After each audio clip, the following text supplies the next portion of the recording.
got tagged. That's cool. Somebody used like a doom face and created a red ghost eye. That's really cool. We got tagged in it on On what? Twitter right now. Look on Twitter for Focus Fire Chat in our notifications. Just something we recently got tagged in. We're tagged in with Bungie and Destiny the game. That's dangerous.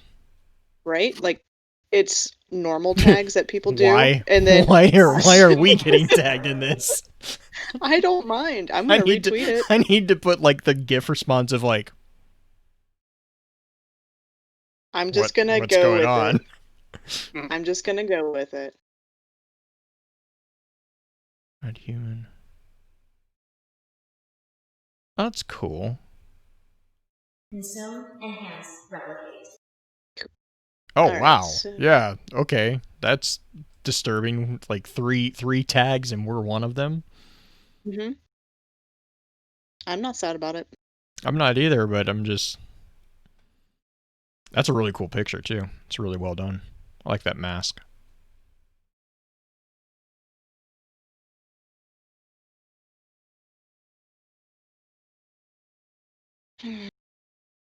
Yes. Everybody's in show notes. I still don't Okay. hear anything whenever I play this thing that the Destiny Twitter thing did. Like I've watched this video for like probably 10 times now. I can't hear anything. As my hearing is shit apparently cuz like I'm like everyone's like it sounds like screeching metal. No, it doesn't. It doesn't sound like You anything. you have to wait a little ways into it, No, but I watched the whole I thing. Like I'm like I've listened to it like 5 or 6 times and I'm like I'm staring at a black screen. I don't understand what I'm supposed to be looking for. thought it was pretty cool.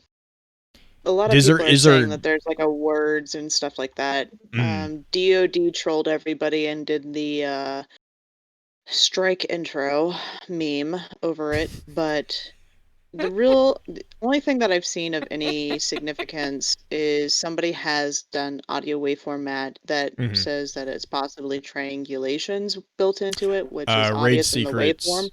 Yeah, raid secrets took that apart though, if I remember right, because Yeah. that's what I was looking on raid secrets about that because I saw a blank screen come up and I was like, oh no, well I'm gonna go to raid secrets because they probably already know what's going on. Mm-hmm. They didn't disappoint as usual, and they're like, yeah, this is the wavelength, blah blah, blah. And they actually had I mean it's triangular, but so Right. is every wave You can see it. form, You can like. you saw my tweet like pointing out like, hey, it looks like a pyramid shape. Oh, Mike has Don't its you mean environmental sounds from a tetrahedron? new location. could be. I didn't know we were live on audio. Hi guys. Hello. To be fair, I did say mics were live. And For my To be fair, you're making it seem like I listen all the time. Is listening wow, part of that's this? I'm cool. gonna be bad at this. It's okay. We can tag team. We can tag team not listening together. Sweet. Yes. All right. So you guys in the show notes, you see how everything's kind of color coded. Your Yep. names are each color coded. That's just kind of giving you a heads up on who's going to take lead on those different ones. In the introduction one, it is literally just like who's reading what. Hmm. Pens, I'm making you read all of the stage direction slash commentary on the mission. well, But at least you don't have to make me try to speak Russian. yes, this Aw. is true. I can't do. I actually have a cousin who can. Oh, that's cool. Yeah. I Can sang you a song in translate? Russian. Can you send him the Rasputin story and have him translate it? Because I still want I to can. know what they actually translate it as. I can ask her. Nice. I have a video clip of it. I actually transcribed this today. So we can make that happen. I can pull the audio from it specifically, or if you want the video clip, I can send that over. The one should work. I mean, at the very least, she'll laugh at me, but I doubt she will. All right. So should we It get sounds like an the- angry machine. That's not wrong. Should we queue up 'Cause it- audio? Okay, or what? That was my next question. Are we gonna be able to do separate audio? I think everyone That said they is- had Audacity, right? Yeah, I do. Sir. Oh, I do not have separate audio. Yeah. Okay, that's Yes. right. Because you're on a cell. I'm on He's my on his phone. phone. Well, if we want, let's queue up Audacity anyways, and that way, if anything does happen, I'll have backups of the thing, and I can kind of reverse engineer if I absolutely need to. But I'll He'll be plan on just capturing using. yours as well. Yeah, I'll capture everybody's, but then everyone who can, let's capture Audacity too, because then if Gotcha. something goes wrong, it's one more insurance. Oh my god! Absolutely. I just closed it. I did see your whip. I did see that Bill. green, that green got tagged in.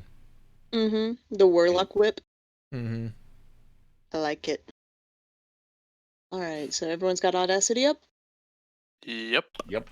All right. Yep. I do a countdown from 3 to 1, and then I say click. That's when we actually push the red button. We'll let the audio capture the entire time that we're recording, so you don't have to worry about cutting and restarting or anything like that. So here we go. 3, 2, 1, click. Cool. You can basically just put that in the background and enjoy your backdrop or whatever you got going on. That would be Yeah, the sounds static good. from my baby monitor running in the background. It's fine. He's fine. But cool. Mm-hmm. Cool. So everyone's got their top 3 picks figured out and everything? Mm-hmm. Yep. It's gonna be a fun one. It's kind of weird having video cam. Like, chat can't see that we have video cams on Mm-hmm. at all. I keep So it's making only for our motions, and I'm like, oh yeah, they can't see anything. I mean, But I think you could do that. It's just I could. I just I'm doing it out of respect of certain individuals who don't like putting cams on. It's Hmm. I just get really tired by the end of it because if you can't tell, She's I like tend this. to perform. I am not like crucifix posing in the background. She's asleep. I'm not that bad. Just let us know when you're raising your hands.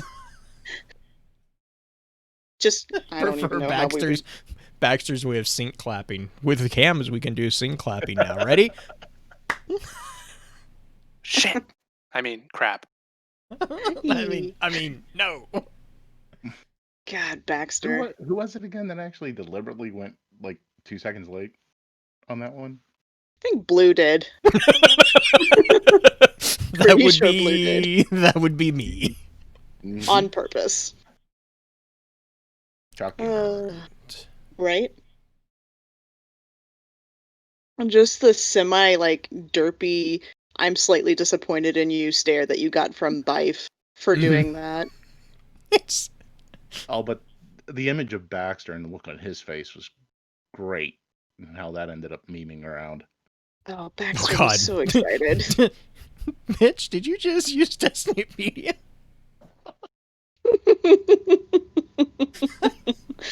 Jamie and I had so many memes going back and forth with that picture. Oh, That it was and great. Matt's like look of absolute adoration to Bife, which was amazing.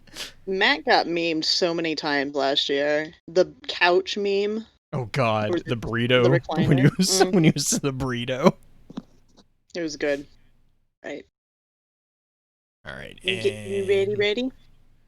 Yes, backup is running.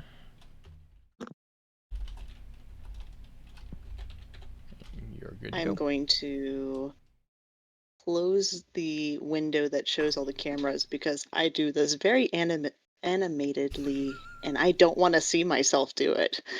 So, Aw. That's a aw.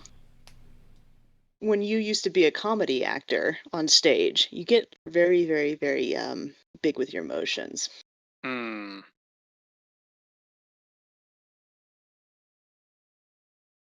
Knowing that you guys are watching me is also a little nerve-wracking. No. I've totally minimized the window. I don't know what you're talking about. Uh-huh, Yeah. absolutely. Fine. What? Screen capture's not on. What? No, not at all. Click a couple buttons. Okay, no, it's definitely turned off. Don't worry. Nope, It's fine. we're good. Yeah. All right. Welcome to FFC Top 3, a show where we, your FFC hosts, count things down from 3 to number 1. Thank you for joining us this week. If you have a suggestion for Top 3, be sure to drop us a note in any of the normal locations on Twitter, in Discord, or even email us at focusfirechat@gmail.com this week. Because there really aren't any fairs going on, we decided we're going to actually bring the fairs to top 3. We're going to talk about our top 3 fair foods, people. And tonight we've got a full house. We have Pins Halo, we have Neo Mad Dog, and Laz with us. The Lazrich. Of course, Blue's here too. But, we're actually going to get into this, and we're going to do our top 3 fair foods for you guys. We're going to start with Pins, then Neo, then Laz, or actually, Blue, Pins, Neo, Laz, me. I need a countdown for this kind of thing at this point because we got so many people going. So, Blue, what is your number 3? My number 3 is deep fried ice cream. Like, is it the I want to say the Mexican fried ice cream? Or is it... No, but that is also delicious. No, so growing up in the Dallas area, the Texas State Fair was notorious for literally they would deep fry anything. And I mean anything. There was a year that they deep fried a stick of butter. They did another really popular one was deep fried Oreos, but with the ice cream, it's kind of similar to the Mexican ice cream. The Mexican ice cream is usually a little bit more well thought out. Yeah, cinnamon. the deep It's fried, not just battered. It's they literally took a ball of ice cream and dropped it in the deep fryer, and they're just like, "Oh, it worked." Fair food. pushing It's the one of limits those things where culinary it's arts. like there's half of the time it explodes, and the other time it comes out okay. So Okay. yeah. Just plain, you don't have any toppings on it, or... No, I like just homemade. Usually they use Bluebell because that was the big thing down there. Texas. But Bluebell homemade vanilla is to me the best one. If you're gonna put a topping on it, I like strawberries because it goes with the batter. It kind of is almost like a strawberry shortcake type taste. I gotcha. Okay. Chemistry and physics. Yeah, Really cold thing, really hot thing. What could go wrong? Oh, we're gonna have lots of talks about fried food, I think, on this episode. Ken, what's your number 3? Well, considering I normally would have chosen my number 1 for all 3 and figured that wouldn't be right, I actually like corn dogs. Yeah? I only have them at fairs or things like that, but they're horrible for you. But Well, they're fair good. food. Do you like the hot dog corn dogs, or do you more of the sausage corn dog? I've had both. Honestly, I think I like the sausage ones, especially if it's a little bit hotter, because Mm-hmm. usually the batter is a little sweet, and Yeah. it just tastes really good, and some brown mustard or ketchup with it, and go from Ooh. there. That wouldn't be bad. A little bit. I like mustard. Mustard and hot dogs are really good together, in my opinion. But yeah, that's kind of almost like a breakfast, pancake batter with the sausage. It's like breakfast on a stick. Yeah, that and a beer. So Hey, not breakfast. not that I've done that. Maybe. Maybe, possibly. Maybe. Neo. So I don't go to too many fairs. It's Mm-hmm. not a big thing for me personally. I live in Indiana, so Indiana State things like that. But otherwise, I don't really go to. So it was actually really hard to figure out the top 3 for me because I'm like, what's actually sold at fairs? But Yeah. and I know I'm gonna catch flack for this, but my number 3 is the funnel cake and not my number 1. Hey, Mainly because I I'm actually okay with prefer it. I prefer some other things over the funnel cake. Hey, there's nothing wrong with that, in my opinion. There's Yeah, everything wrong with that. there's nothing wrong with that. Don't listen to him. He's a hater. Withhold judgment until we hear what the other 2 are. I guess that's fair. Mm. Pins is more logical about this than I am. Les, what is your judgment-free number 3? Judgment free. Wait a minute. That's not in the notes. So I didn't go to many fairs. I used to live in Virginia. I live in New York now. Mm-hmm. And living in New York, I've been to a couple of Italian fairs, and I've fallen in love with the zeppoli, which is just fried dough basically with powdered sugar on top. Okay, so Can't go wrong with just like that. a little donut type thing. Hmm But you Okay. can buy them in like bags to take home with you, and then feel like an absolute like slug the next day because you can't move. It's Isn't too that much It's like to a eat. it's like a handheld funnel cake. Yeah, exactly. Yep. without all the mess? Exactly. I like it. The word Okay. zeppoli for me means something completely different. But Uh in oh. order to avoid going into an hour-long discussion about another unrelated thing, I'm gonna hold my tongue. I want to know about this, but maybe not during the episode. I can say growing up in an Italian family, I've had zeppelis before, but for some odd reason, my family loves loves dipping them in or soaking them in rum in rum. Ooh. That Hold on. actually It's sounds evil. better. No, Writing it's that evil. down. I'm gonna have to remember that. Is it white rum or It's white aged rum. rum? Okay. Yeah. It doesn't matter after you eat a couple of them. It's There's not to, It's sorry. Mm. There's an Italian bakery in Pittsburgh that my dad loves because they make rum cake. He wants rum cake for his birthday. Now, the problem is that the standard rum cake, he doesn't, he likes it, but he actually prefers the more custom one where they pour an entire damn bottle over a little cake and gosh. soak it. It has to be special ordered. Oh my goodness. Okay, so my number 3 before we start down the alcohol train, because that is a fair food in my opinion. That can be its own. That's its own category of fair food. I'm actually going to. I'm going to cheat a little bit because the very first time I ever had fresh squeezed lemonade was actually at a fair. And you can always get fresh squeezed lemonade at most of the county fairs and state fairs, because growing up in Kansas, we always had to go to the state fair for marching band and band competitions and stuff like that. And there are some interesting stories that come out of that trip, even when I was in student teaching. so this one time at What? band camp. Yeah, exactly. Although it's not sexual, believe it or not. It's more of there is a fair food that I refuse to ever try because I've seen it barfed up. Oh. So Well, I we'll get mean, to that at the end. if that was the qualifier, I wouldn't be eating any fair food. Yeah, that is a fair point. Crunch. Ha.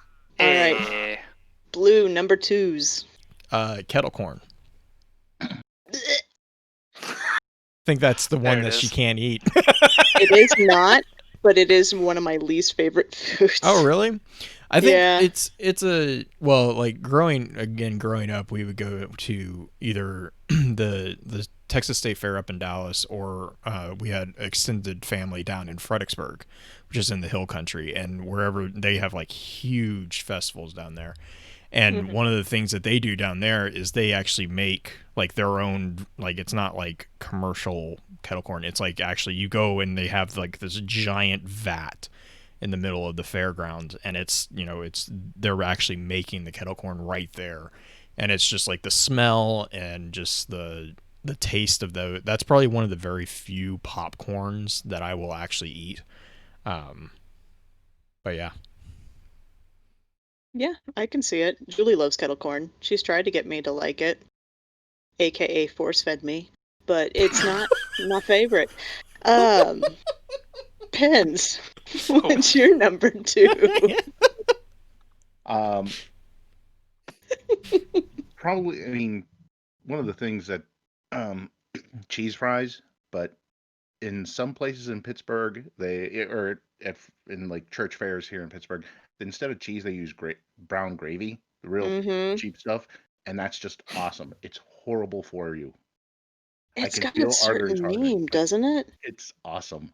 What is it called? There's a name for it. Like the Canadians do it all the Poutine, time. poutine, Poutine, thank you. but Thank that you. has cheese curds on it, and Ah, I haven't tried. I've tried that once, and it was bad because it didn't have real cheese curds in it. I want to try that at some point in time, but yeah. I gotcha.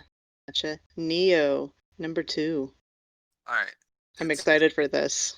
It's a close relative of the funnel cake you have. It's the elephant ear. The fried bread, yeah.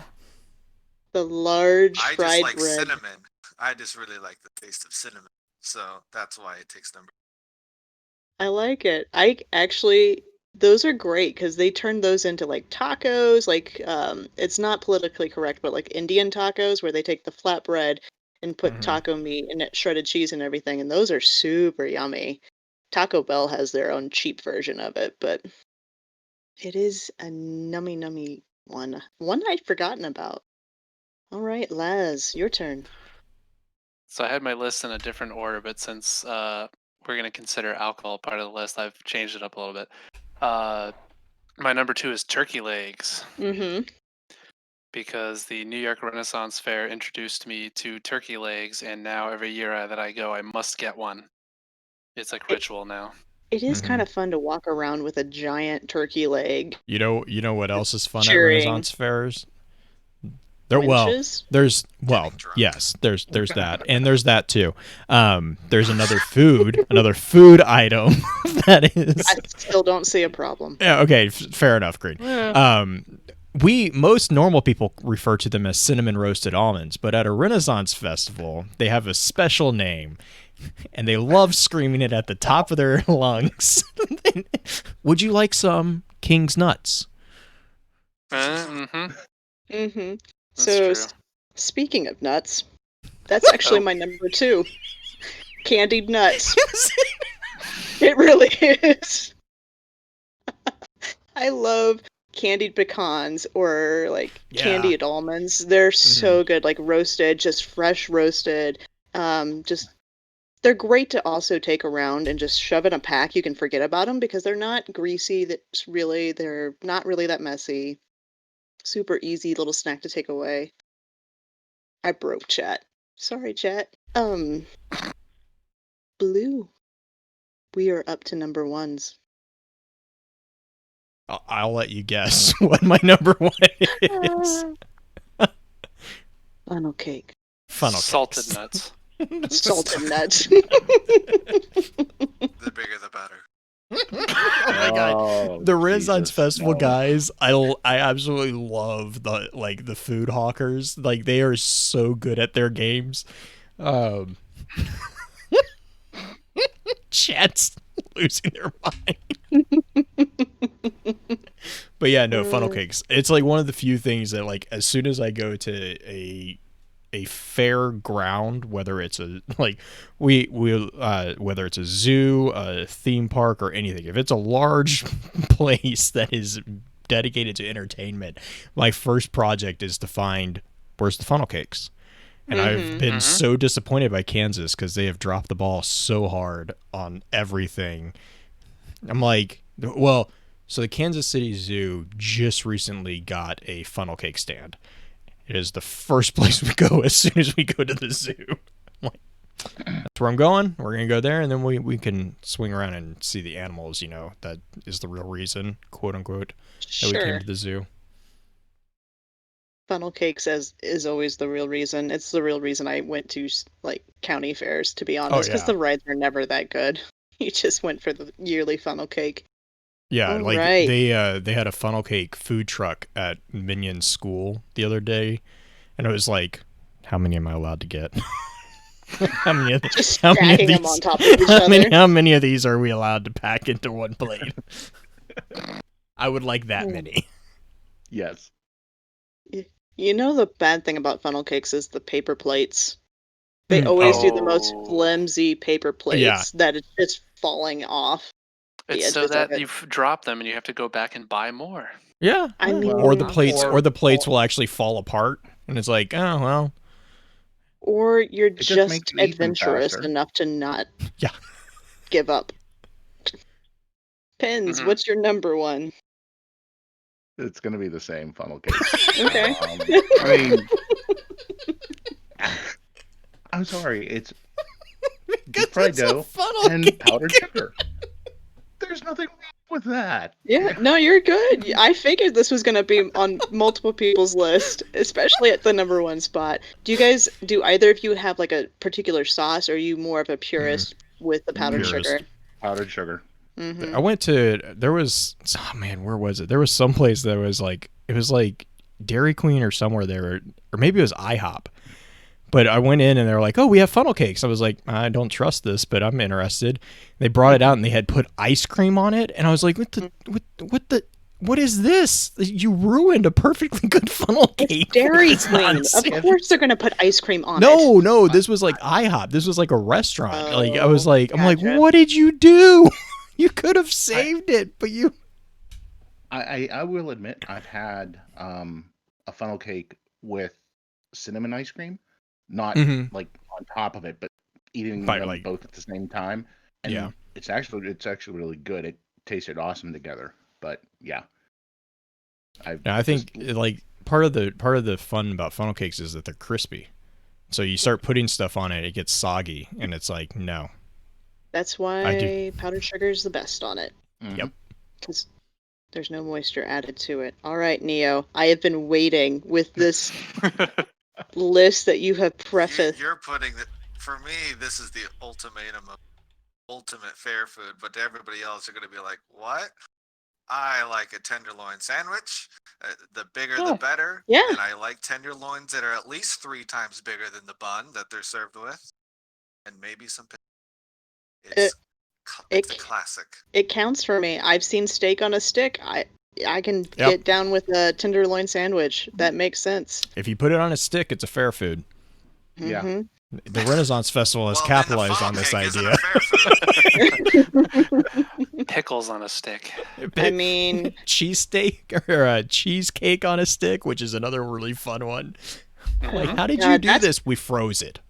It's also molten by the time you bite into it. It's not safe. There are a lot of things that should come with warning labels attached to them that are fair foods. Anything that is deep fried that is gonna liquefy at some point should be one of those. Ice cream, cheesecake. Aren't you basically taking your life into question if you eat fair food at all, though? That's true. That's also a very good point. Yeah. You could say fair point. Oh, Fair damn. point. You missed it. All I right, thought, Blue, lads. you were gonna say it. Disappointed. So, I would have followed suit with funnel cake at number 1. And then, Green, you said, I consider alcohol fair food. And I said, sold. So, I have to go with mead. Yeah. Yes. From the Ren fairs, because when I'm not dragging my kids with me, I'm going to have some mead. Even when you are dragging why your not? kids with you.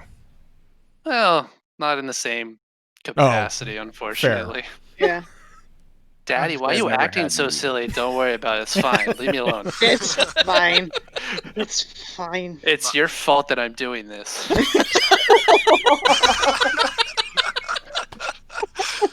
Honesty. Hey, children, they take years off your life in some ways.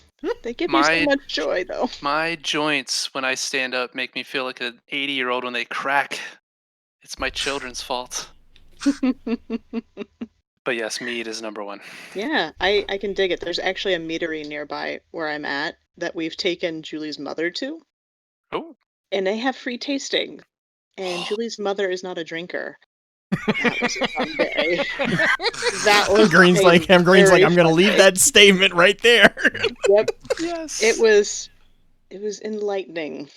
Were there pictures or audio, and are you saving Mm, them for a particular moment? No, because she's a very, very Baptist woman who would be very, very heartbroken if I blackmailed her. All right, I'm gonna Fair. finish us out with something that is a regional fair food in the Midwest. Frito Chili Pie. Yep. I got you there. Yep. Frito Chili Pie is great, and for those of you who may not know what it is literally Fritos and like a little like concession stand boat. So yeah, the Fritos, then chili on top of it, then melted nacho cheese, and a lot of times they put like sour cream on top of it. Just really depends on where you're at, and you just dig in with a fork, and it is chili on the go. You can also, if you have big enough Fritos, you can just use the Fritos as spoons and not have to deal with the fork at all. The real version is when you don't even put it into a different bowl. You just put it in the bag. Yeah, Mhm. tear the bag. Yeah. That I have had. Or you just tear the bag open, dump it in, and go from Yeah. there. I've seen You have to be- walking tacos. You know that thing That's that she was another talking thing. about with warning labels, though? Yes. That's one of those items. Mm-hmm. Because Very much Frito so. bags, you know what? They're not insulated. Not at all. Yeah. Well, if you hold them from the bottom, the Fritos will do a little bit of the insulation for you. Until you eat through some of it. Well, Yeah. Mm. Walking tacos is another popular thing in Mm. in Kansas area, which is a Doritos bag with taco meat and then all the taco toppings on top of it. Oh, yeah. Yeah. Those are popular. But do you guys have any other also rans things that almost made your list but didn't quite, or you don't have to, it's just one of those things to shout out there? Blue? King's nuts. These nuts. It's just Hey. it's a combination of they are actually really tasty. Like they really are tasty, and then also just the entertainment value of watching them actually sell them at the Renaissance festivals. Like these guys are just they're professionals at embarrassing the living hell out of people, and they I think thrive on that. It's amazing. They fight over those roles, you know.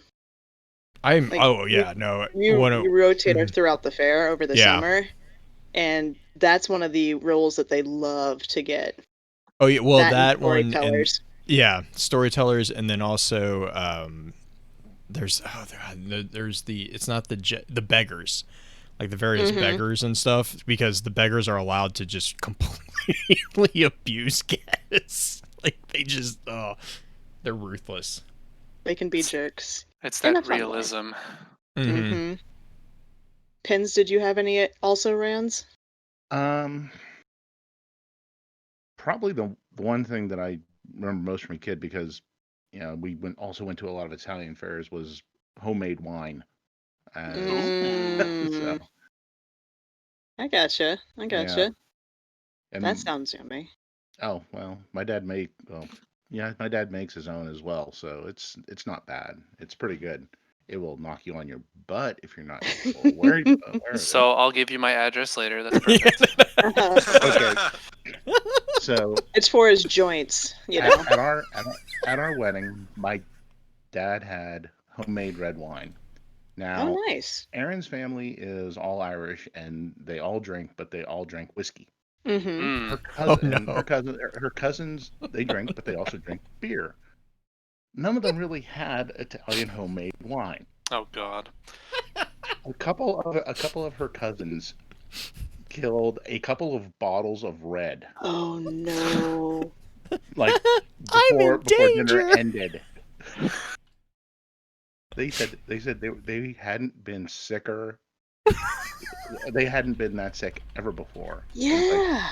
Well, yeah. Wine is terrible to get drunk off of. The tannins will fuck you up. Oh, yeah. And they were. Yeah. Ah. Dang. I just looked at him and shook my head and it's like, well, self-inflicted wounds deserve no pity. So there you go. Neo, do you have any extra things that almost made the list? Yeah, I was considering bratwurst because in the town I'm living in, there's a German fest every there's an Oktoberfest fair every fall, and I make a priority at least one bratwurst, usually two, and then real German. Yes.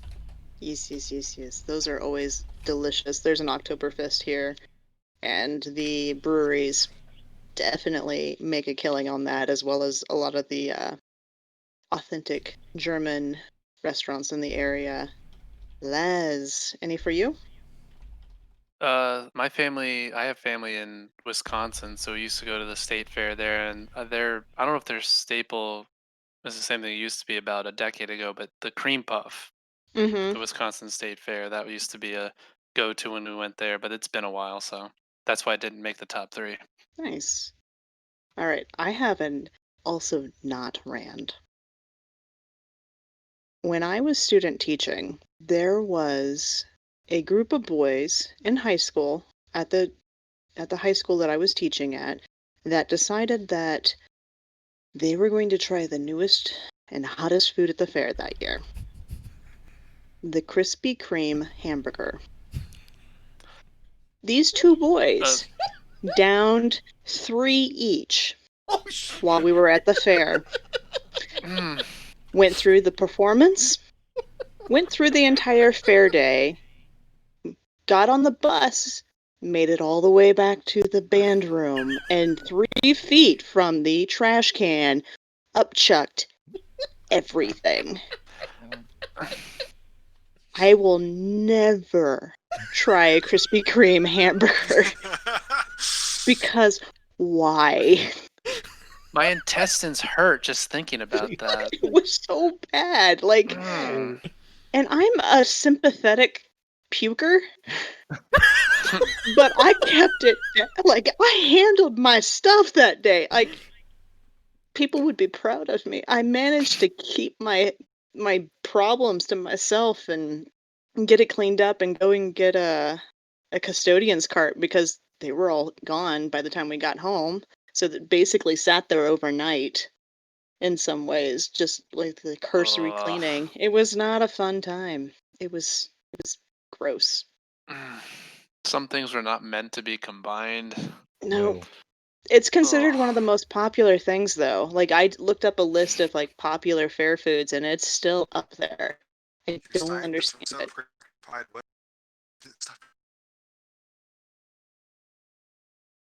That is one of those things that I look at and I'm like, no good's going to come of this. No. No. Another thing that is really good is the roasted corn. That's another good one. Talk about things on a stick kind of thing. That's a Renaissance fair type food. Anyway, I think we've actually kind of rounded this one out pretty well. Thank you guys for hanging out with us. To you 3, Pens, Neo, and Laz for joining us for this top 3. And for all of those of you out there, let me know what your fair foods are that you are missing this season. If you miss going to the Renaissance Fair, if you are a Renaissance connoisseur or a state fair connoisseur, what is the craziest state fair food you have ever tried? I want to know, and I also want to know your favorite state fair foods or just fair foods in general. Hit us up on all those locations, Twitter, Discord, or an email at focusfirechat@gmail.com. And remember, everybody loves a list.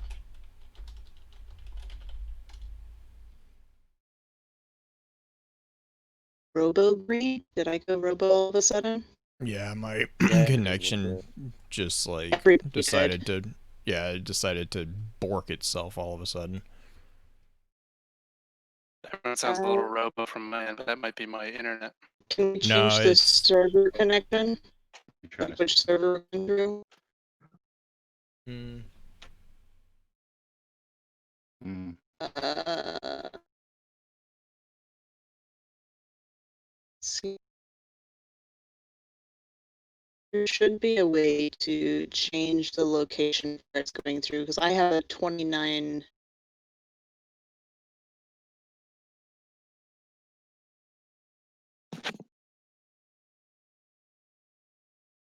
I'm gonna disconnect real quick and come back in.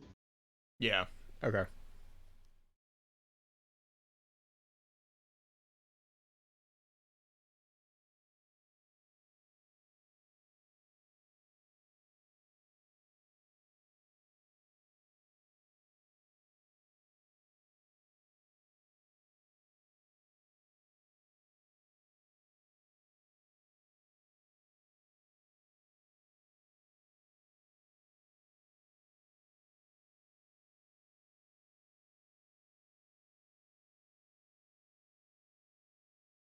There we well, sort of.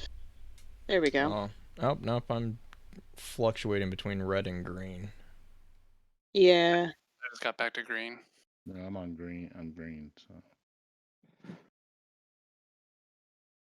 Let's try this again. Damn technology. Right? Discord's had some weird moments lately. Well, I mean, to be in Its Discord's server, defense, yeah.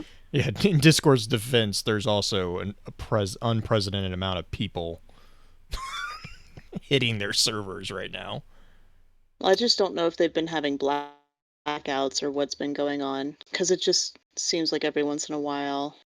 I think it's probably heights of just server pings and stuff Users. like that. Mm-hmm. yeah. Because we've had the same problem at work. Like during the day, our systems will just randomly just go blip, and then all of a sudden they'll be fine. But it's just Gotcha. Mm-hmm. I sound like Gladys? Oh god, that's terrifying. A couple seconds ago, yeah.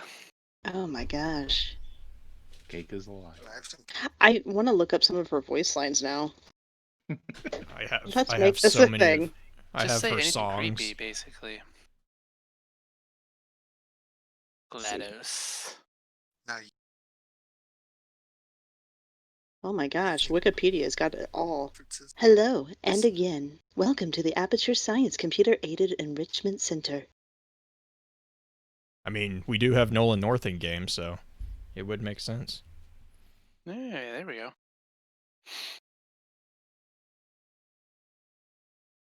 But I'm Zavathun.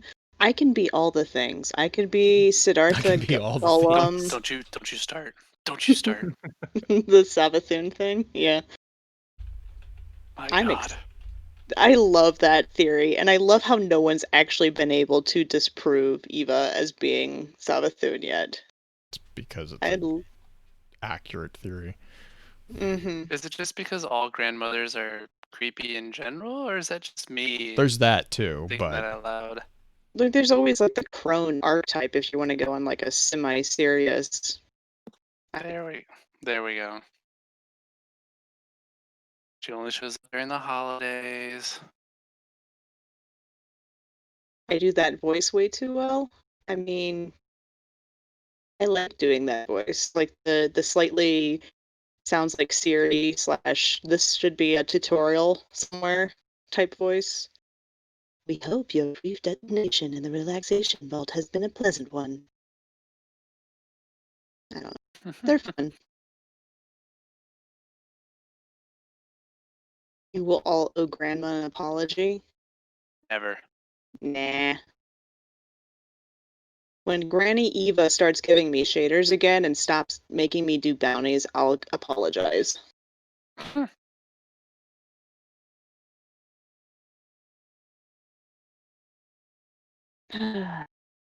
Goodness. She is Cookie Grandma, and she gives cookies. You know, have any of you read the Jim Butcher's Dresden Files series? Mm-mm. I read the first 4 or 5 in that one, yeah. Mm-hmm. Blue, have you read all of them? I think I'm on book 7 at the moment. Okay, so in one of I want to say in the earlier part of the series, because I think there's like 14 books now, there is a dive into the Fae realm, essentially, and you get the crone and the structure of the maiden, what is it, the maiden, crone, and the mother? Is that Yeah. what it is? I think, Maiden, yeah. mother, and crone? Yeah, Maiden, Mother, and Crone would be, yeah. And the Because crone it's is young, always this middle, and old. super terrifying. But it's like the mother is always the queen, main Mhm. queen, who's in charge, and the maiden is always the next step up, and the crone are the retired queens. Super scary, all of the crones. Every one of the crones are scary. And manipulative as fuck.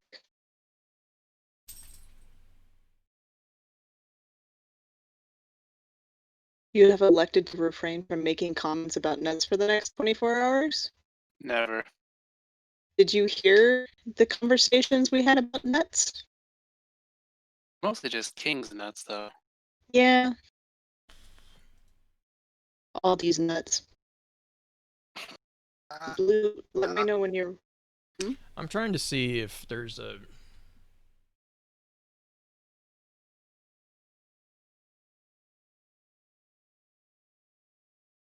Yeah, because you were just starting to robot out a little bit there from green. Yeah, I'm in the red here, too. I am too. Yeah. Should we switch over to a different platform? Yeah, I mean, what are you thinking? I don't know which... Well, I went back to green all of a sudden now. Yep, Yeah, Yeah. I'm bouncing back and forth. Do you think video call is what's causing it to take up so many bytes? Turn it back to audio and just... Yeah, let's try that real quick and see if that does it. It'll help stabilize it a little bit. I'm still 30. Yeah. I'm Yellow and green now. Mm-hmm. Yeah, maybe it was just maxing the bit rate. bit rate. It was worth a try. Maybe just 5 is too many. Because Mhm. we've done video calls with Guardians of Lore when there's 5 of us before. Yeah, but were we all on video? Oh I've no, done one with you mean you've them. done them? Yeah. Mm-hmm. Where they've been streaming them, Oh, but I don't know. that's totally orchid magic right there. I don't know if it's Orchid Magic or Hyven Magic. Mmm. Because Hyven is, I think, the one who streams it. Yeah, I think Orchid, so. if you're in chat, Orchid, if you could correct me on that, I would love you forever.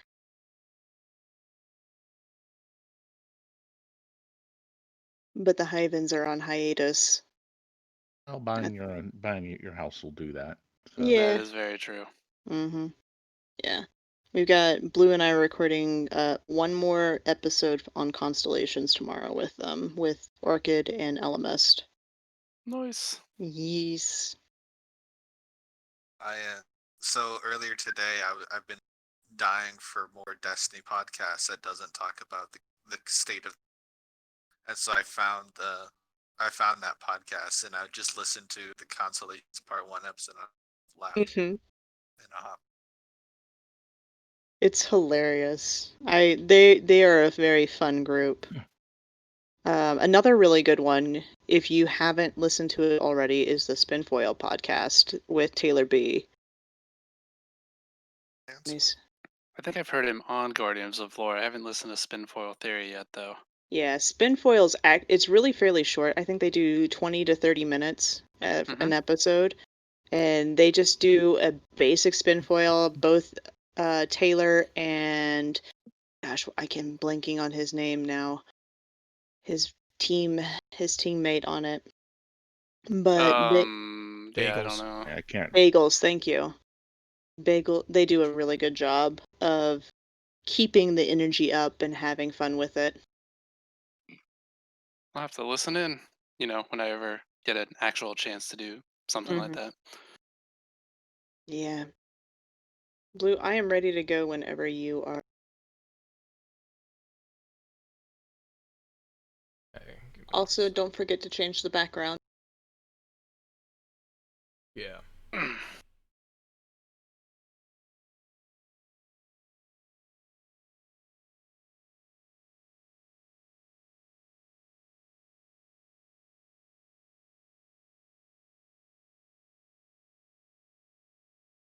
Trying to make sure that I have connection there.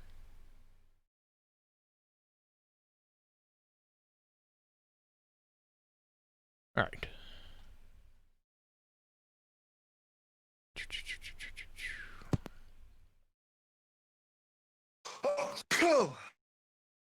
Gesundheit.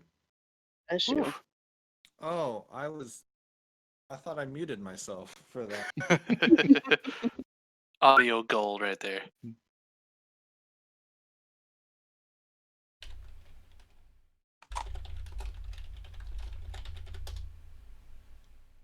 All right. You guys good to go? Mm-hmm. All right, perfect. Welcome to Focus Fire Chat, recorded live on May 29th, 2020, over on twitch.tv/FocusFireChat. As always, want to give a big shout out to our live chat here with us tonight. Thank you so much for joining us once again. This week's episodes are going to be focused around exploring the story and overall concept of Felwinter's Lie. This particular episode will serve as what we have come to call the intro session of the week's exploration. Before we go any further, however, let's run through a quick introduction of who we have with us on the show. As always, this is your host, Blue Crew 86. And this is the slightly distracted, yet still somehow on time, green-eyed music lover. I'm trying to type out the episode summary as we're speaking. Well, this week we're also joined by actually a few others. First up, we have Lazarich the Lich. Laz, how are you doing this evening? Good, guys. Thanks for having me on. Definitely, definitely. And then next up is our good friend and actually the Focus Fire Chat community manager, Pins Halo. Pins, how's the evening treating you? Oh, pretty good. Thanks for having me on. Definitely. And then finally, we have with us Neo Mad Dog. Neo, how about you? How's everything going so far? Consume, enhance, replicate. Oh, I think we may have lost him a did we moment. may have lost him for a minute? Let's give him a second.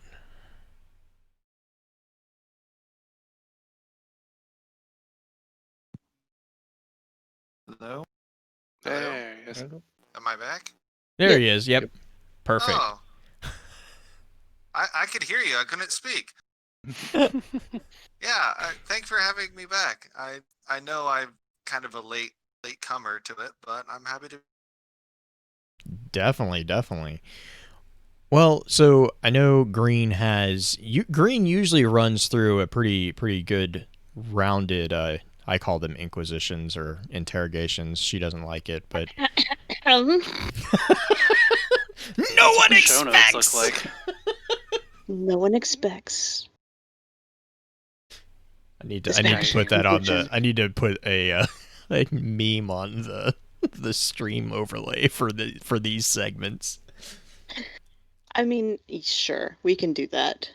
So, I actually broke it down since we have 3 guests tonight joining us for this rather prodigious roundtable we have on this topic, and I've broken it down to just 3 very important questions. And I have the order down in the show notes for you guys so you can see who's going first. Laz, where can we find you? Well, you can find me on Twitter. I'm at the Lazarich. If I'm not posting about Destiny, I'm posting about kids because that's life right now. Yeah, you have a pretty young one right now, don't you? We have 2 young ones, a 3 and a 1-year-old. Mm, Yeah. life is fun. This basically everything you're hearing tonight is a gamble because at any moment I could be called away, but I'm going to do it. This is fine. This is Live, fine. Everything live, is fine. live life on the edge. It's fine. Exactly. Yeah. Cool. Is there any other places we can hit you up besides Twitter and Discord? I know you're there. Oh man, I'm everywhere. I used to be a virus. I was in everyone's Discord server. I Um, mean, no, not at the moment. No. Twitter's the basic spot you can find me. I am working on a side project podcast hmm? with my wife because she was like, "Oh, you podcast? I want to join you." I'm like, "Let's find stuff to talk about," but we're in the process of thinking of topics. I So, like it. yeah, so Twitter's the main spot to find me. Bonding is always good. All right, Neo, where can we find you? You can find me on Twitter at NeoMadDog. I also post to a YouTube channel, also Okay. called NeoMadDog, though slightly different. It's got a hyphen and a space. I'll let you figure out where those are. Oh gosh. I don't really post. I don't really post anything on that channel. It's mainly just short clips that I record from playing Destiny. Like if I do something, I might post it to mostly Twitter. That's the best place to find. I gotcha. And pins? Yeah, you can find me on Twitter at pens_halo. Especially if you like retweets of cute puppies and dogs, mainly corgis. Also on Mixer, where all the other weird kids are. Mixer.com/penshalo. Doing all sorts of Halo playthroughs. Halo, I've picked up World of Tanks Oh, because, nice. you know, considering that's what I used to drive when I was in the army. Oh man, World of Tanks. I'm gonna send you so many memes. It Oops. is really fun. It's the more mature version of Battlezone for anyone old enough to remember that. So, I like but it. yeah, so Nice. All right, so this question's pretty straightforward. I'm just gonna have you guys just sound off, not call your names or anything like that. So, what class do you primarily play? Warlock. Neo Warlock. and Pens. Titan. Mm-hmm. Aw. When I'm not playing Spartan, but yeah. Yes. Pens loves playing Titan on other subclasses than his primary subclass. We've had this conversation a few times. Oh yeah. Yeah. But, alright, so here's the crazy question. I'm gonna kind of avoid the history of where you guys, since I think everybody on here has either been on the show or has been kind of in the community for at least as long as I can remember. I've seen all three of you guys all over the place. So I'm going to skip ahead and we're going to do the crazy question with what is your favorite spinfoil theory out there and why? Laz? So, in terms of spin foil, and again, there's nothing to prove this, there's nothing to disprove this, which is the whole fun of it. I firmly believe that Eris didn't get all of her hive knowledge just from Toland or just from however she managed to turn herself more hive-like. She has an Ahamkara bone, and I'm convinced that part of her is now the consciousness of Teox to an extent, Okay. because she has all this knowledge of all of the hive gods and a lot of the hive workings, and you could attribute some of that to Tolan the Shattered and his very hive crazy theories, but I firmly believe that part of her carries the consciousness of the one person, well, excuse me, one being whom the hive gods have yet to vanquish. That's my spin foil theory there. Kind of like this a little bit. It's definitely a different take on where Teox is, because it's always been a question of where did she go after the Books of Sorrows, because she's been Mm-hmm. playing hide and seek with orcs in some respects, but interesting if she's just there the whole time. I like it. Neo, what's your favorite spin foil? Okay, so my favorite spin foil theory is one that I don't actually believe in. I just think it's really funny, and I just Okay. likes to say it every now and then. And I'm also choosing this one because they'll probably upset Green because she doesn't like this character. But I think, but my favorite spin foil theory is that Callus is a Scion. There's nothing to prove it, and I just like it. I don't know how I feel about this. Part of me is like, this is great. I can one-shot him then. But part of me, Blue, help. Sweet meat. Oh God. That clip is going out, I think, in a week or so.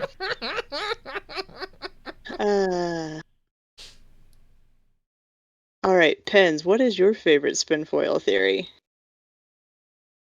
I'm usually not one for spin foil, but the simple fact of the matter is there was one that actually caused Mrs. Hyven to freak out on the podcast, and that's actually yours of Eva being Savathun. Mm-hmm.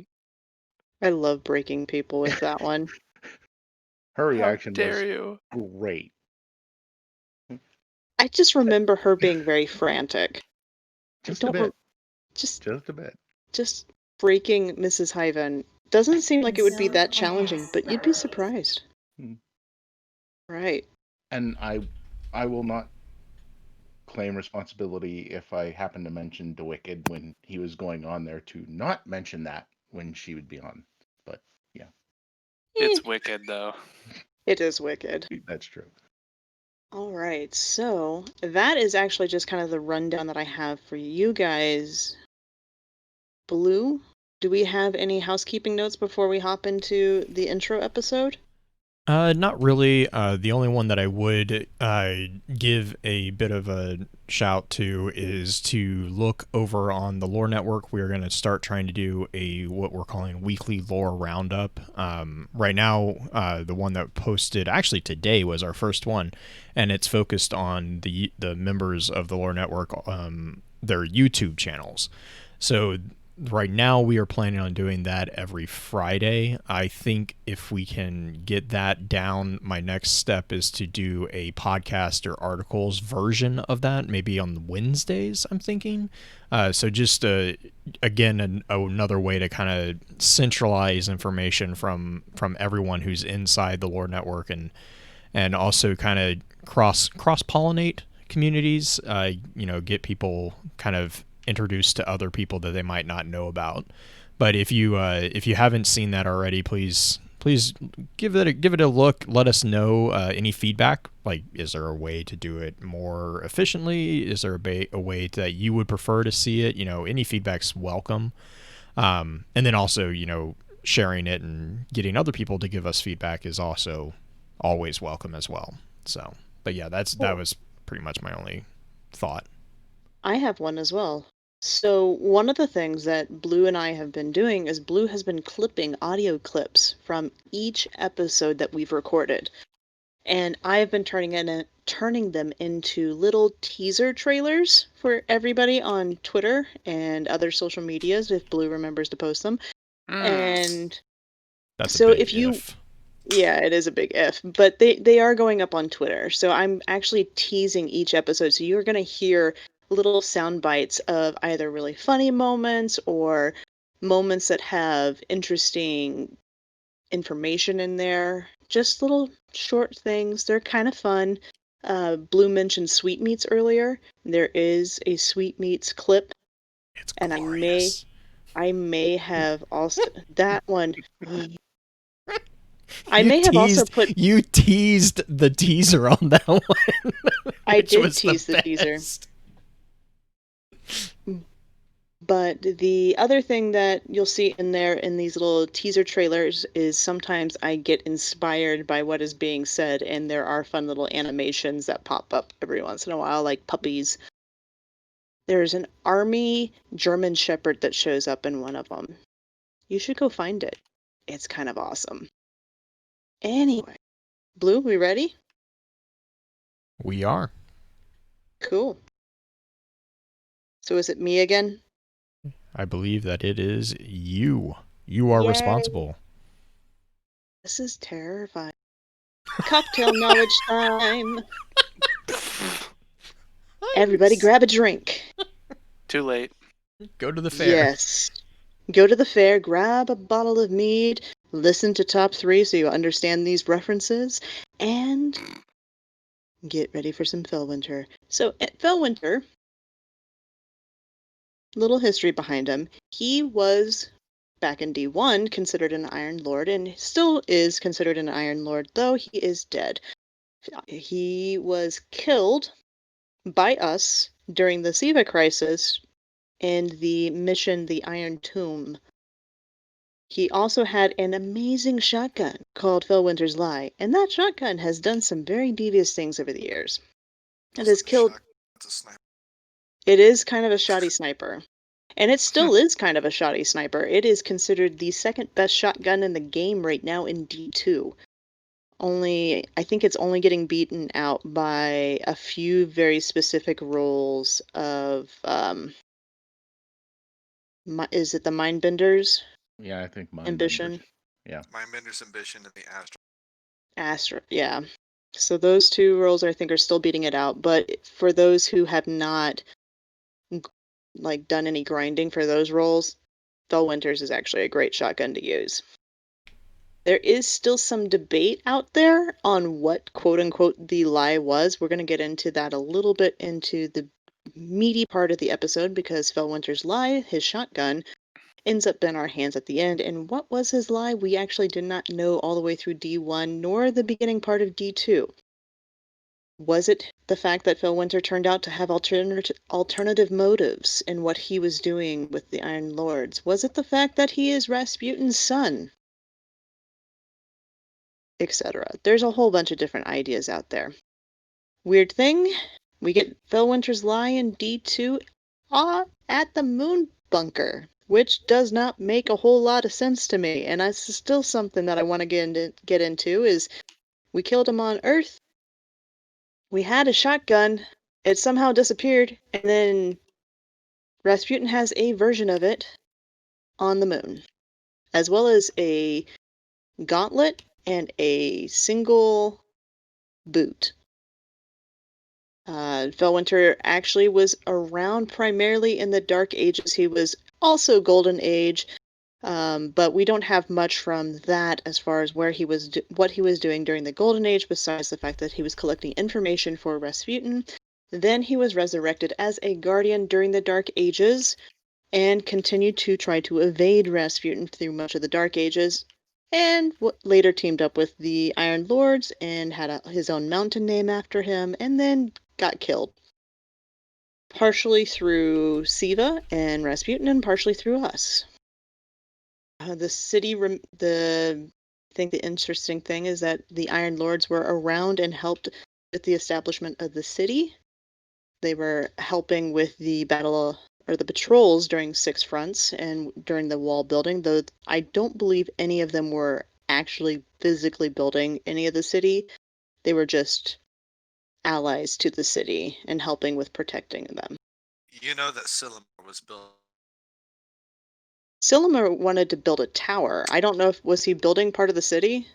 Well, no. Well, it's not really confirmed outright, but since Silumar was very big in defenses, it would make sense that Silumar would be at least the one Iron Lord would actually want to help.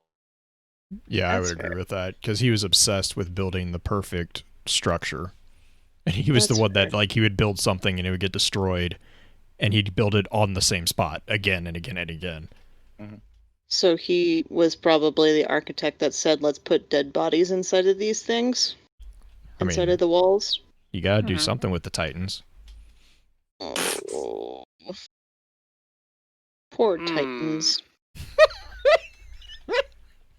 That is still one of the creepiest tidbits of lore. I just love how Pins is like, I'm just... No. So we did who, what, where, when, and the final one is why. Why is Felwinter such a big thing? Well, yes, I mentioned that Felwinter is confirmed as Rasputin's son, and Felwinter's whole storyline that we get into is kind of following the trope of if I can't have him, no one can, which is something that's fairly popular in a lot of movies with a jealous lover or, in this case, a jealous AI slash parent? Question mark. Anyway, that is the cocktail knowledge. That is like the most basic summary that you need to know of all the hot spots when it comes to Felwinter. That leads us to some more history of it from D1. Blue, can I get you to read the Felwinter's Peak card from Destiny 1? Yeah, definitely. Do you want me to just read the portion that we have here? It is the whole thing. Oh, yeah, it's the whole thing. Awesome. Yep, it's this just a is shorty. Entry 01A, Archivist Tyra Karn. Long before the last of the Iron Lords descended into the Plaguelands, this peak was the domain of one of their own, Lord Felwinter. His maps and outposts show the risen Exo roamed free from the Aral Seas to an eastern border known as Satan's Ridge. Open Satan 01A, Satan's Ridge 01A, before taking the oath. There is no evidence of human enclaves or encampments within this area, nor survivors within the Cosmodrome walls, but extensive one-way audio recordings with an unknown entity survive. Open Felwinter 9C, open Rasputin 62G, scan for possible links. A chance meeting with Lord Timur in the Moth Yards led to Timur's first reports on the promises of Siva. Felwinter's conscriptions into the ranks and the rising of the Iron Temple commenced shortly thereafter. This helps clear up some of the timeline a tiny bit. Mm-hmm. Timur found Siva before Felwinter was conscripted. Well, I It's think not that he found it. He didn't find Siva. he found. Learned Yeah, of I think Siva. Felwinter. Yeah, Felwinter clued him in about Siva. Mm. Because he says that's what it is. A chance meeting with Lord Timur in the Moth Yards led to Timur's first reports on the promises of Siva. So Felwinter knew about Siva before he met with Timur, and Timur was the one that reported back to the Lords. And I think, if I remember correctly, Timur was also the one that vouched for Felwinter in The Liar, I think. Yeah. He's the one who actually spoke and brought him into their ranks. But yeah, I think I read that. I read that as Felwinter led Timur to understanding about Siva, who then took that information back to the Iron Lords, and then basically, because Felwinter was such a source of information, and probably because he wasn't opposed to. I mean, Felwinter had a lot going on that the Iron Lords were not aware of either, which ties back into Felwinter's lie. But because he wasn't the stereotypical warlord, they probably were, short of. I think the only condition was that he had to take the ghost out of his helmet. Right, but he never did. But he didn't.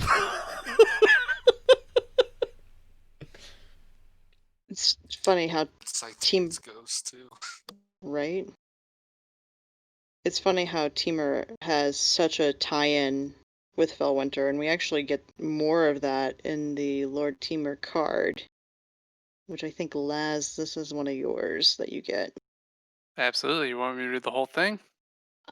If you want to, I just kind of caught highlights. It's up to you on if you want to read the whole thing or if you want to just kind of summarize it, what happened. No, I can go through the full thing. I like the reading of the lore here. So here we go with Lord Timur. This was added in Rise of Iron. This is all D1 lore. There we go. So Timur's storm trance tears through a gang of dregs as Felwinter stumbles through the shifting sands behind him, miles inland of what remains of the Arabian shores. Where are you taking me?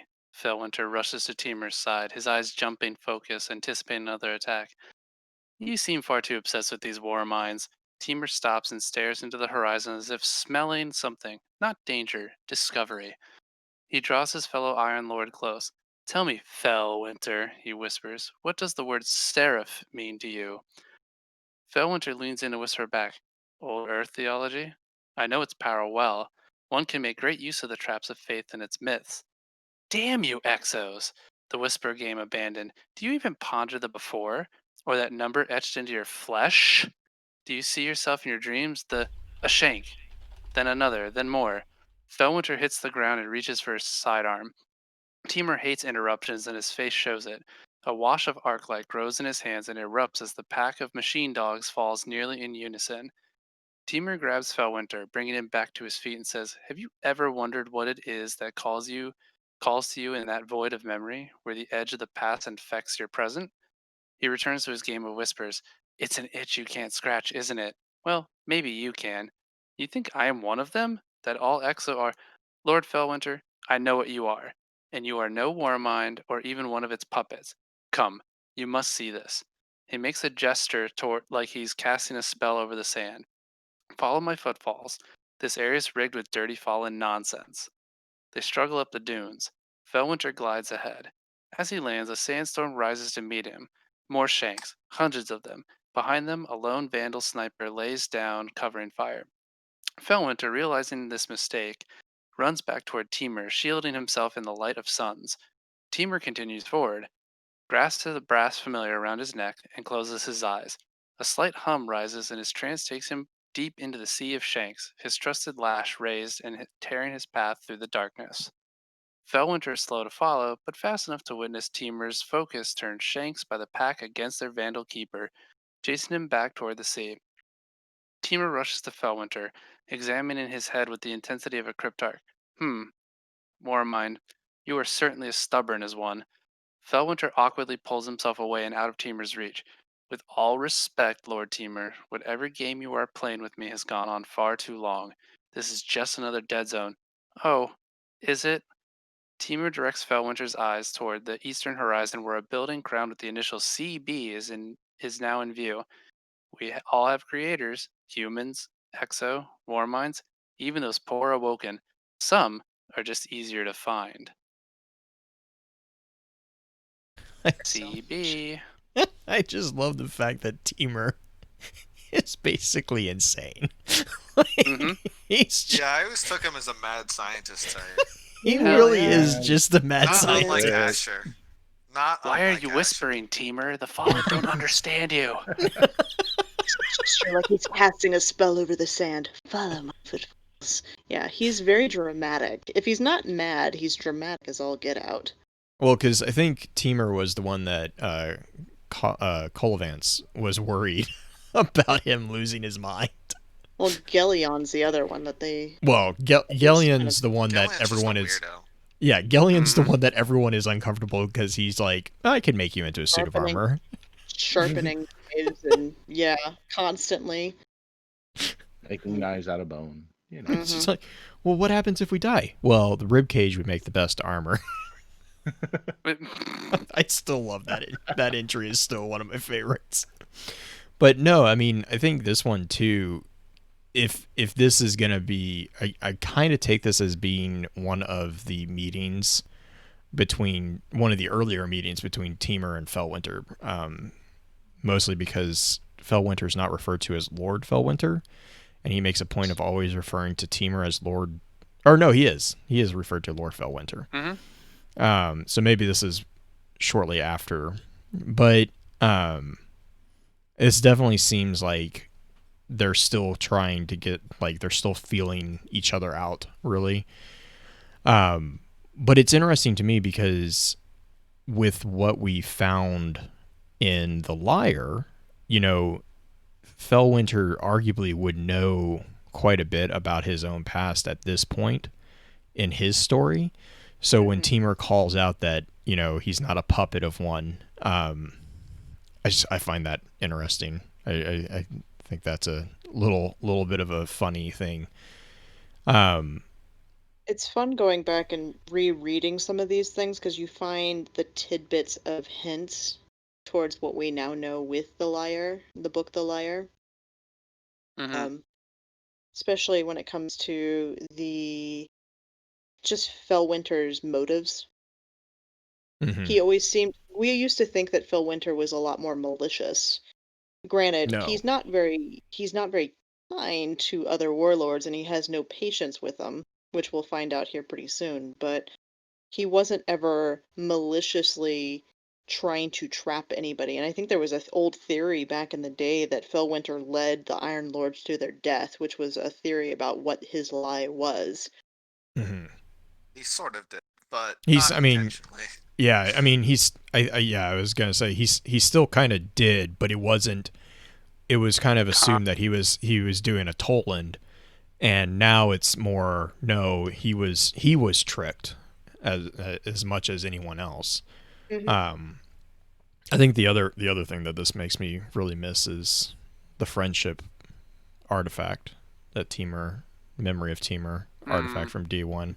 That was the I just miss best. artifacts don't, in general. Don't let That- anybody see you because it pisses. I love the friendship is magic. Punch. Friendship punch. I kind of want to know how he did. All I know is ogres were really friendly when you hit them. Mm-hmm. Yeah. Teamer had an 18 charisma. Teamer had a Okay. what, Pins? An 18 charisma for anyone who's a D&D Oh, player. yeah. Sorry. Yeah. Nope, that's definitely accurate. So I mean, what else do you guys have? Anything else that stands out to you guys on this particular one? I know chat's talking about right now. There is a card that was recently released that gives us Felwinter's kind of side of this Perspective. story. Oh yeah, because that's the whole thing about how he's got like his hand by his sidearm. Like this Teamer guy knows too much. Got to like Mhm. bust this guy in the skull with this thing. No one would have to know. Exactly. Even his ghost is like, well, wait a second, hold on. I think, Back in. yeah. Sorry, let's go ahead. No, go ahead. Now, I was going to say, when I read this back in D1, it got this real feeling of a bit of standoffishness from Felwinter. And after reading The Wire and those cards, you kind of understand it, that he's playing everything close to his chest. I mean, why would he let things know when he's been being chased by a Warmind for as long as he can remember? So. Mm.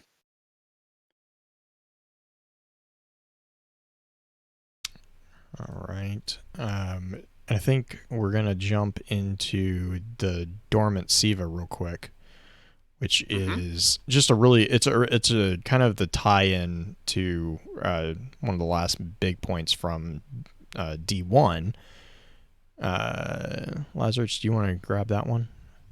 Yeah, absolutely. This one's short and sweet. Says Dormant Siva Iron Lords 2.6.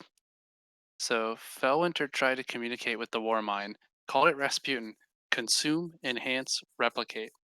Said he could make it understand. Tell it we meant no harm. Rasputin didn't answer with words.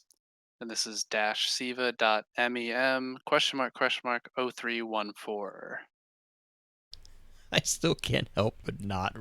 I can't help but read that with maliciousness. Like, Oh my god, yeah. it's like, well, especially with the information we have now, considering what Rasputin's Right. goals were. yeah.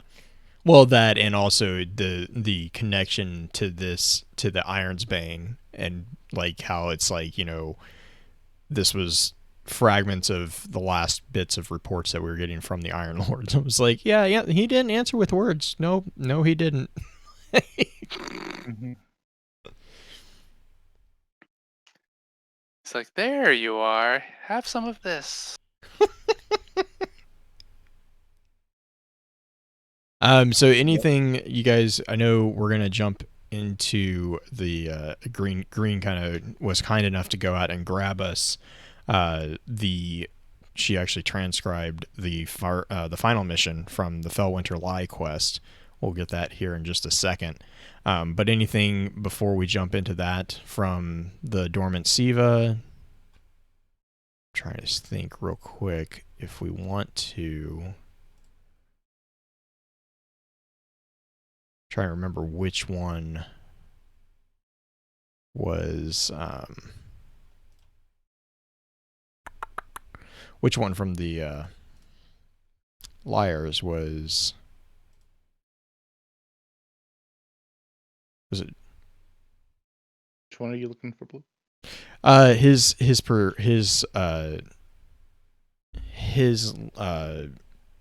God, I His just blanked on perspective the of the word. teamer His thing? perspective, yeah, of the teamer thing. It was the web lore. Oh, was it? Oh Okay, yeah, that's yeah. what. Remembrance. It was Okay. towards the bottom. I was just gonna say if we wanted to read that real quick, just to give another perspective of that. Trying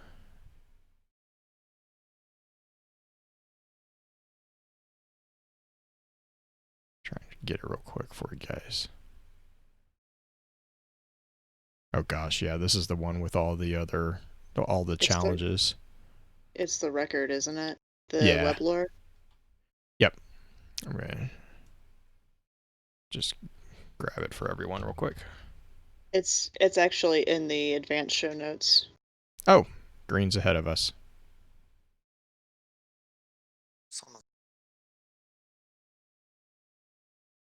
Sometime during the late Dark Age, you seemed far too obsessed with these war mines, Teamer said to Felwinter. They'd been walking for hours, dipping in and out of fallen territory. Teamer made no effort to avoid them, and Felwinter followed his lead.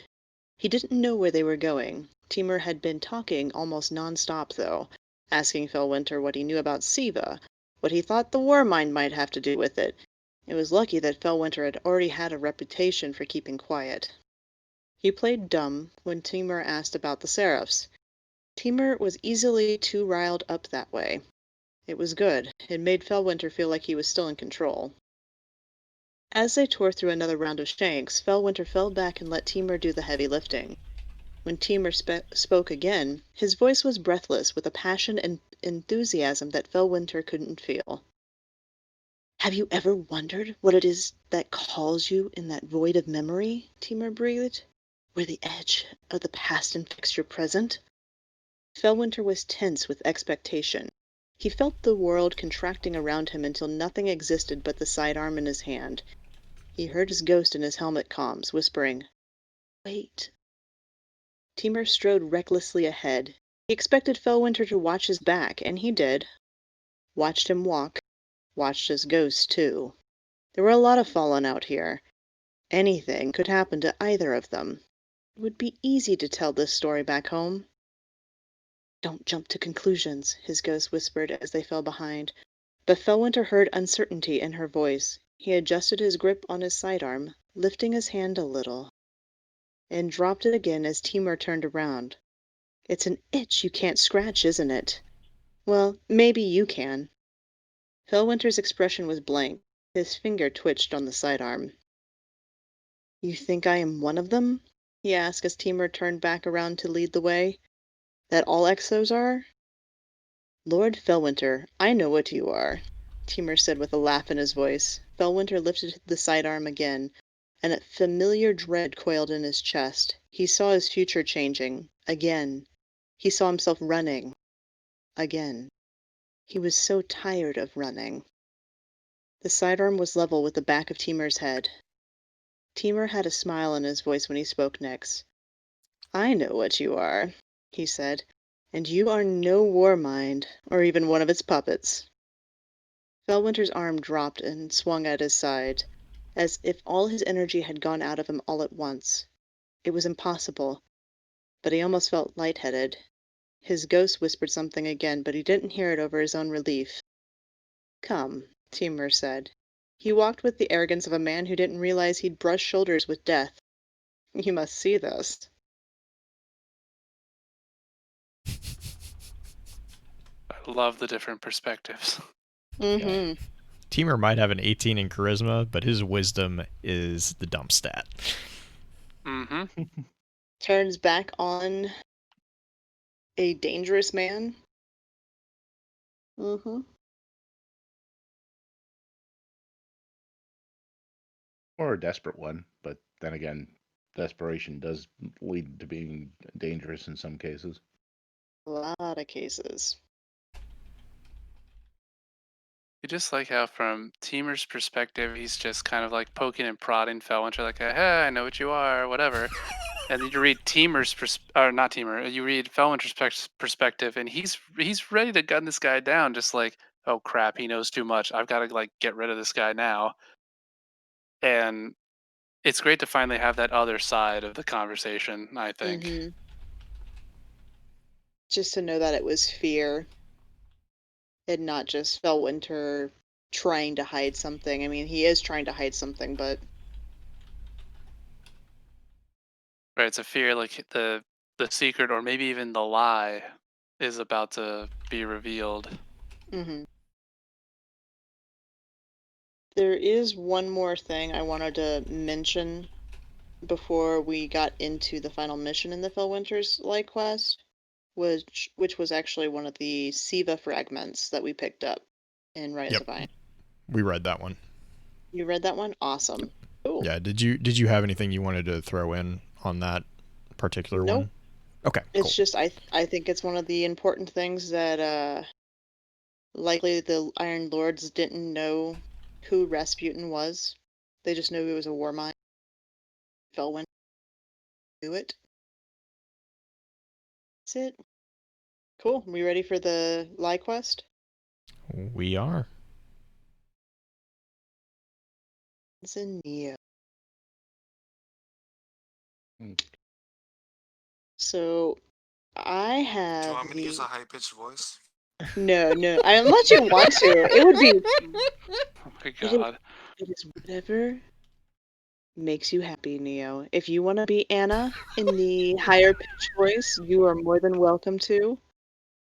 I did tell Pins if he wanted to try the Russian, he could, but I didn't write it out, so he would just be muttering gibberish at that point. But yeah, this is the transcript from the mission that we just completed this season. I think it bears reading or at least listening to again because there are tidbits in here that are not necessarily in the Liar book. Things that just a little bit more clarity given from a few different perspectives of Rasputin. So, Pens is playing the part of the narrator, and Neo gets to be Anna. Okay, so you enter the bunker and you come across the first image, and then Rasputin speaks. He's telling a story. In a time of great prosperity, a tyrant king sent his son to live among the enemies. Rasputin speaks again. He did so for many until a great calamity befell. In the aftermath, the tyrant's son was chained. At this point, the second image appears, and Rasputin speaks again. The tyrant's son turned away from his father and became a warrior. The tyrant chased his son across fields and mountains, and he said, "If I can't have my son, then no one shall." At this point, we go further down into the bunker, and there's a third image that appears, and Rasputin speaks again. The tyrant used his own son's love against him. He promised him a miraculous technology that could build the. When his son came to claim it, unleashed a plague upon him. His son was destroyed. The tyrant looked upon his tyranny and wept. At that point, the secret bunker opens up, and we go further down into it. Is Rasputin? Is he talking about himself? I think the tyrant's son. The tribute tomb raises and opens. Another digitized Felwinter holding a shotgun is in it. Curiously, there are pieces of armor also recovered, a right gauntlet and a right boot. You then deploy your ghost at a terminal to the left of the tomb and reestablish connection with Anna. Guardian, can you read me? There you are. Comms cut out completely. You're in a really old part of the bunker. The signal's terrible. Where are we? You then deploy a ghost on the Rasputin marked capsule with cords coming out of it. This looks like the casing of an old safety AI, but marked with Rasputin symbol. These transcripts suggest his original code was for age space stations, checking oxygen levels, fuel, that kind of interplanetary defense system. And Rasputin kept all this, almost like a scrapbook of his past, a way to remember his roots. And he showed it to us. When did he be so sentimental? Wish Zavala could see this. That last section, especially with the this looks like the casing of an old safety AI, but marked with a Rasputin symbol. These transcripts suggest his original code was for sort of emergency response system from pre-Golden Age space stations. I think that's really one of the things that I feel is one of the most important aspects of this mission is the fact that Rasputin, prior to the Rasputin that we know in game now, prior to the Tyrant, was literally just a AI that was kind of an emergency response system, checking oxygen levels, fuel, that kind of thing. Which, if we remember, I'm trying to remember the card. Do you remember the? It was from the Eververse set from Warmind expansion. It was supposed to be the armor from the Ares 1 mission. Right, there's that, but then I was thinking about the I want to say Chin Lanshu. Lanshu was the last name, but I can't remember the name of the first name. General Lanshu, the one who's flying over the Yeah, Cosmodrome. well, but that was after. But That was during the Golden Age. Okay, okay. I was just trying to remember when he got repurposed. Right, because that was during the beginnings of the Exodus project, because they were loading up ships. I think a lot of the Mihailova's armor set talks about the what's referred to as the R. I think it's the R subsystem code that was being worked on with the Ares 1, which is what a lot of people have made the connection already that R as a subsystem code would evolve after work from, and I just blanked on the lady's name, but the lady who was working on her at the time was continuously building on it, and Mihailova was very critical very paranoid about how much the experimental AI is being given. Mihailova's Triumph even calls it out that Mihailova says, R, that's what I've codenamed the deepest core of the experimental AI at the heart of the new ship. And he's doing very well, now writing his own code, off the charts well. Would E even understand? Likely she'd go running to Hardy, show him some of the odder items where R has written some of his own code and seems to be, how can I put it, passing judgment on us like a little hidden critic. No, the AI must be protected so that he can function best in the limited way we need. Not sure how to keep her away, but giving her access could be catastrophic. So R is the subcode, basically, that this experimental AI at the core of the Ares 1 mission ship was being given. And so then you see how, because the call out there about, oh, it's a security AI, so it's monitoring oxygen levels, which, yes, it would monitor oxygen levels. It's monitoring all the life systems and stuff aboard that ship as well, which, if you remember the tragedy with the Ares 1 with the fire and the suspicion there for the R subsystems as being potentially one of the causes for it. Responsible? Yeah. Because, again, life system AI. I'm sorry, Dave. Yeah. Sorry.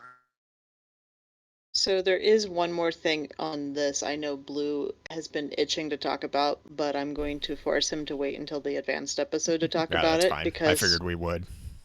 Yeah, because one of the very first things that you had sent me after doing the mission was about the line, "When did he learn to be so sentimental?" and the implications of an AI having emotional sentimentality. Yep. That and the fact that he calls out the fact that he at least through Anna acknowledges that there was a mistake and that he feels sorrow for that mistake.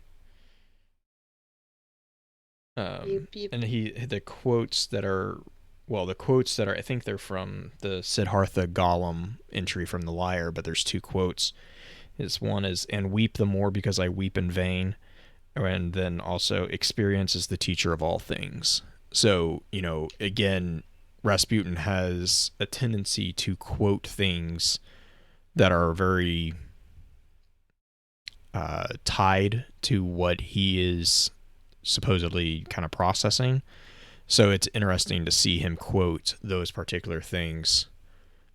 Also, because that was how Anna in her previous life would teach him logic and how to process things. Was she was a psycholinguistics specialist. So Cool. Do we have any final thoughts on like introduction stuff for Felwinter before we switch over to the advanced episode? Nothing for I me. think No. I'm sure I'm gonna expand on this a lot more during the advanced session, but I think it's really interesting to sort of the character that throughout the entire story, or instead of just being like this he retains his paranoia and aloofness to the rest of the group. Does seem to care about his compatriots later in his life. Before his death, he even starts feeling other emotions. At least he certainly seems. Felwinter, yeah. He definitely has an arc of where he came from compared to where he's going, almost as if it's a evolution that Rasputin is also going through. We can talk about that if you'd like to, Blue. Do you want to take lead on that? yeah, I was just thinking, you had mentioned at the beginning of the episode how you were curious about the gun. How the shotgun got Yeah, to the the gun, moon. and then also there's the gauntlet and the boot. What, first off, how did they get to the moon, and also what's the significance? What are those? What do you guys think those are? I mean, shotgun's obvious, but I mean, like the gauntlet and the boot. Why that seems like a random piece of gear. Felwinter's final death was in the Siva replication chamber, so that is a Rasputin like. I don't think it's too much of a stretch. His frames or whatever might have retrieved whatever was left of Felwinter's corpse and brought it back for safety. That's an interesting thought. I hadn't even thought about the frames being used as a carrier pigeon, essentially. I mean, that does follow with what they're doing in game currently. They're being, the two what do you call them? The buddy bots that you have to protect. Mhm. I mean, that's pretty much what they're doing. They're going to they're going to activate a node, basically. So I mean, he does. I mean, I would agree. It doesn't seem too far stretched to think that, and if he's in control of Siva, if he's able to control Siva, which we're all pretty sure he is, I mean, them it's going called out that in. He can understand it. He's the one who's writing the code for it. Yeah, I mean, so like, yeah, to the Iron Tomb's not going to be a tomb for him. He's just going to be like, pew. I just think it's interesting that we were kind of hinting at the sentimentality. There is a difference between just feeling bad and saying that you feel bad and literally going in and picking up what pieces are left of him to transfer to this time capsule that he's created in the moon bunker at the base of the moon bunker, where his old little hive brain is essentially. It's a whole different level of it. I had the thought that Felwinter's Lie, the shotgun itself, may have been just recreated using Siva, but the boot and the gauntlet being there makes it definitely lend itself to the fact that he had somebody bring it to the moon. Yeah, frame or something. Trigger Blade in chat was talking about that earlier. I missed it. I apologize, Trigger. But yeah, he was saying the same thing. He like not Felwinter, Rasputin. We have evidence of Rasputin in the past sending these frames to go do stuff for him. I mean, he sent it against Felwinter, the frames that The army. Griffin and him had to fight were frames. So I mean, again, that would be I don't know if that is the intent, but that would be a really easy kind of little this is an explanation, piece. I guess my question is, why just one gauntlet and one boot? I'm wondering if that's all that was we left. Remember, we blew it up. We blew up the Seaver replica chamber at the end of the Rise of Iron chamber. That's probably all that was left. Okay. Well, no, but what I mean though is that he probably would have taken that if he felt bad, and it was like right after Felwinter's death. He would have claimed those like not long after it. So it may have been that in Unleashing Siva, it pretty much destroyed or changed all but those pieces. And then however he brought them to the moon to this memory box, for lack of a better term. That's all that was really left. And in some ways, the scary part of any sentient AI is when they actually start acting more human, is that that's actually a very human trait. If someone passes away, you hold on to pieces of them or stuff to keep their memory alive. Is probably the best way I know how to say it. So yeah, and I guess my only combat or my only counter argument to that is, and Dancing Veru's talking about this in chat, is the lore tab on a sudden death is there's a comment about the lying robot no longer lies with others. Where is he? And if you see that as a reference to Felwinter, that has some major implications. Also, go for it. It was why we had wondered if Felwinter was around still going into this whole quest. As far as I kind of agree with Dino in chat about why there's only one gauntlet and one boot, with the fact that Siva, the monstrosities that we fought in the Iron Tomb were very Hulk-esque, and so those pieces may have been destroyed. That's fair. Yeah, I mean, I guess I just go back to I don't know, like my brain is making a couple connections too with the information that we saw in Legacies with the Echo process, and like how they were able to replicate the sentience basically and restart it. And then with Felwinter and his references to the Deepstone Crypt and stuff like that, I mean, like, we know that the Exos are pretty much already digitized personalities anyways. So, I mean, I hate even bringing it up because I know it's a very big spin foil. But just because a body is gone for an Exo, that doesn't mean much. Do you think that Rasputin assimilated Felwinter back into him in the Iron Tomb? I mean, technically, if Siva absorbed him, the code gets. I mean, that's the thing, is like there's a lot of different directions that can go. Now, I mean, we have to be 100% fair. We haven't seen that happen with anything else. Not that it's not possible, but we don't have any precedents for that assumption. But the thing that I was actually pointing to is that all these Exos, one of the current theories about Exos is that their intelligences are saved within the Deepstone Crypt. And so, again, okay, so Felwinter's body got destroyed. The benefit of a digital consciousness is that you're not bound to a single physical frame. So, and this is the same argument that everyone makes with Cade and his whole situation.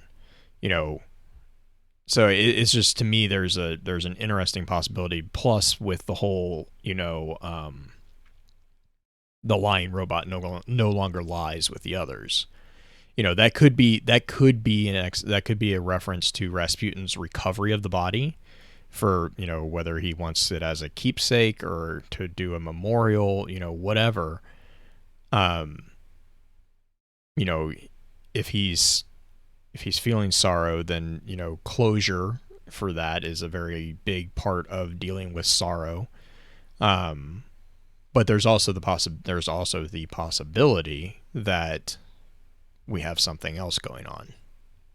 Yeah, it's weird to think that Rasputin would have I would actually believe that Rasputin has a less emotionally charged reason for keeping I Felwinter. agree 100%. I would believe that he'd brought him back in to try to assimilate him, or just have the aspect of it there. But the idea of an AI with this emotional connection is also intriguing. That's It just terrifying, is seems what that is. it is, and I know we're going to get into it in the advanced episode, which might be a good place for us to cut off on this, because I have a feeling that's the next thing we're going to really dive into.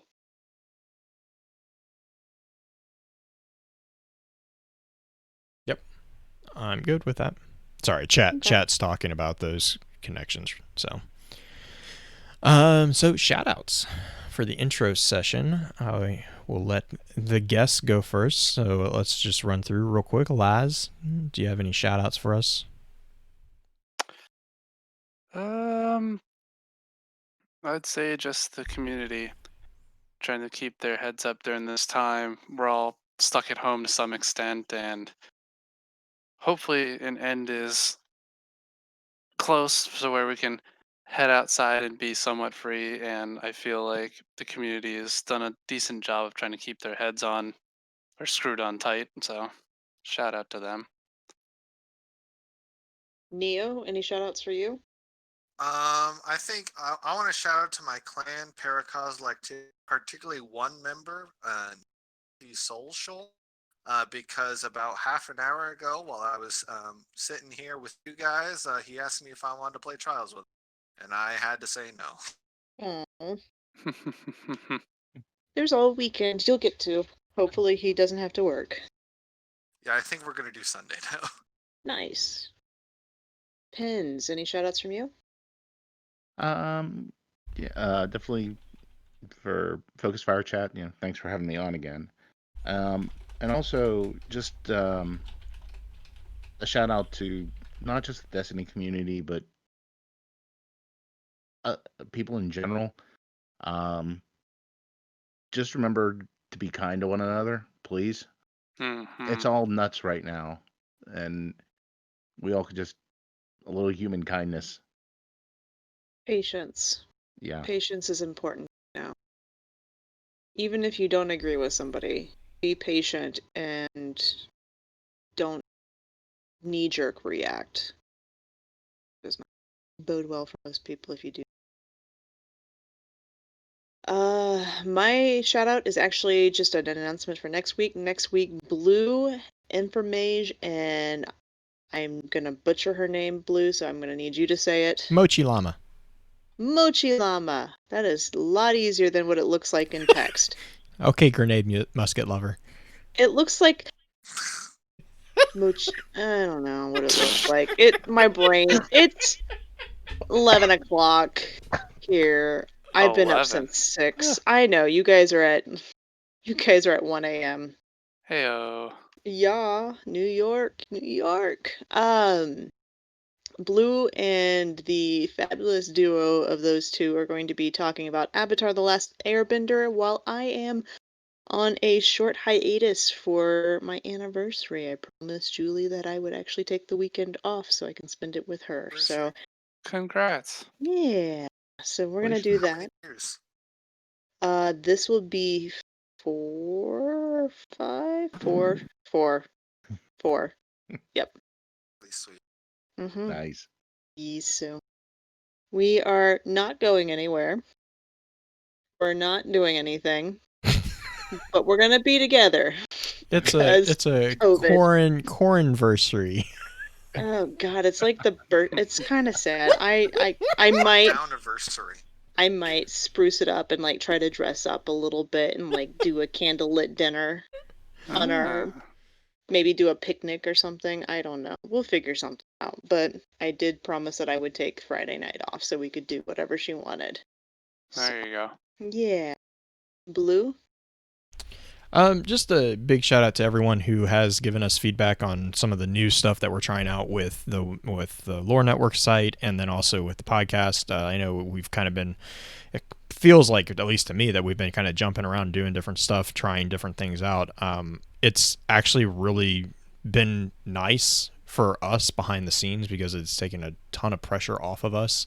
And actually giving us a room to breathe so that we could focus on doing some of these other stuff. You know, I'm working and trying new things. Yeah, and trying new things. I'm working with Uni on the side to get some other stuff, you know, in place that we can start doing. So it's just a really big thanks to everyone who has not just given us, you know, been patient with us, but also has given us feedback. Feedback is the lifeblood of pretty much any content creator, and us especially, because here's a big secret, guys: we don't know what we're doing. Like, we're kind of making all this stuff up as we go, and so we really appreciate when whoever gives us feedback on, you know, if something doesn't work, let us know. We're not going to get mad. We're actually going to probably tell you thank you, because we don't know. Or if something does work, you know, give us a heads up that it, you know, yeah, keep doing that. That means so much to us, and I really want to say thank you again to anyone who has taken time out of their day to send us just even a quick message about stuff. It is so appreciated. So thank you so much for taking time and giving feedback. Other than that, I just want to thank you, your listeners, for your time. And until next time, remember, with wisdom we conquer. Stand strong, stand tall, and keep exploring. One down to go. It's two. It's what? It's two now because we did top three. Oh yeah. Yeah. I always don't really count top three because normally that's just like a funny, silly ease everybody into the process of sharing a microphone space or sharing a space. That is my secret, guys. If you've never understood why we do top three first, I am literally teaching guests, if they're not podcast people, I'm teaching guests how to do podcast etiquette during top three. That is the whole point. Well, also it's fun to do, but that is the large point of why I do it. Not that these guys really needed any help with it. I've been playing Destiny this podcast. Give me 1 second. Nimbus, we are getting ready to start the advanced session. Because Blue, I'm going to let Blue lead all of this one because I know where he wants, well, I don't know where he wants to go, so I'm wanting him to lead it. Because I'm just going to be peanut gallery a little bit on this one. Okay, Blue? Okay. Okay.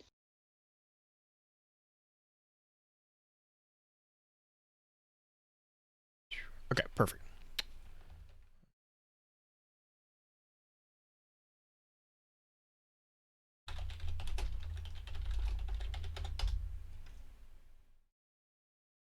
And here we go. Welcome to Focus Fire Chat, recorded live on May 29th, 2020 over on twitch.tv/FocusFireChat as we continue our discussion over the story and overall concept of Felwinter's Lie.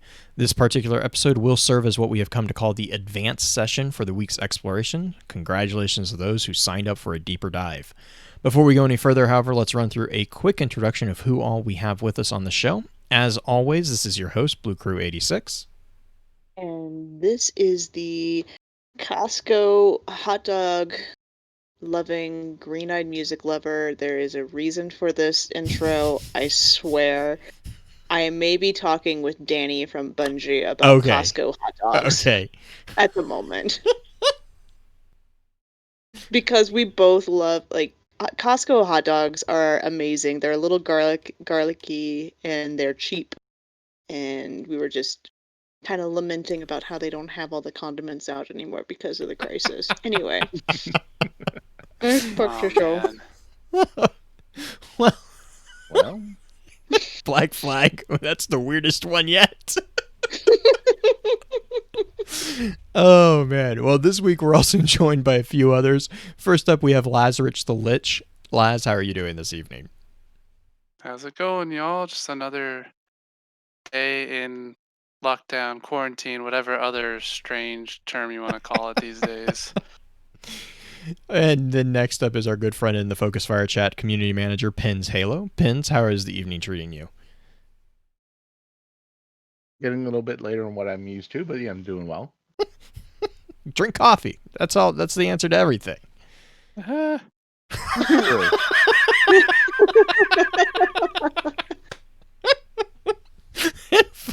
And finally, we Not have wrong. with us Neo Mad Dog. Neo, how about you? How's everything going so far?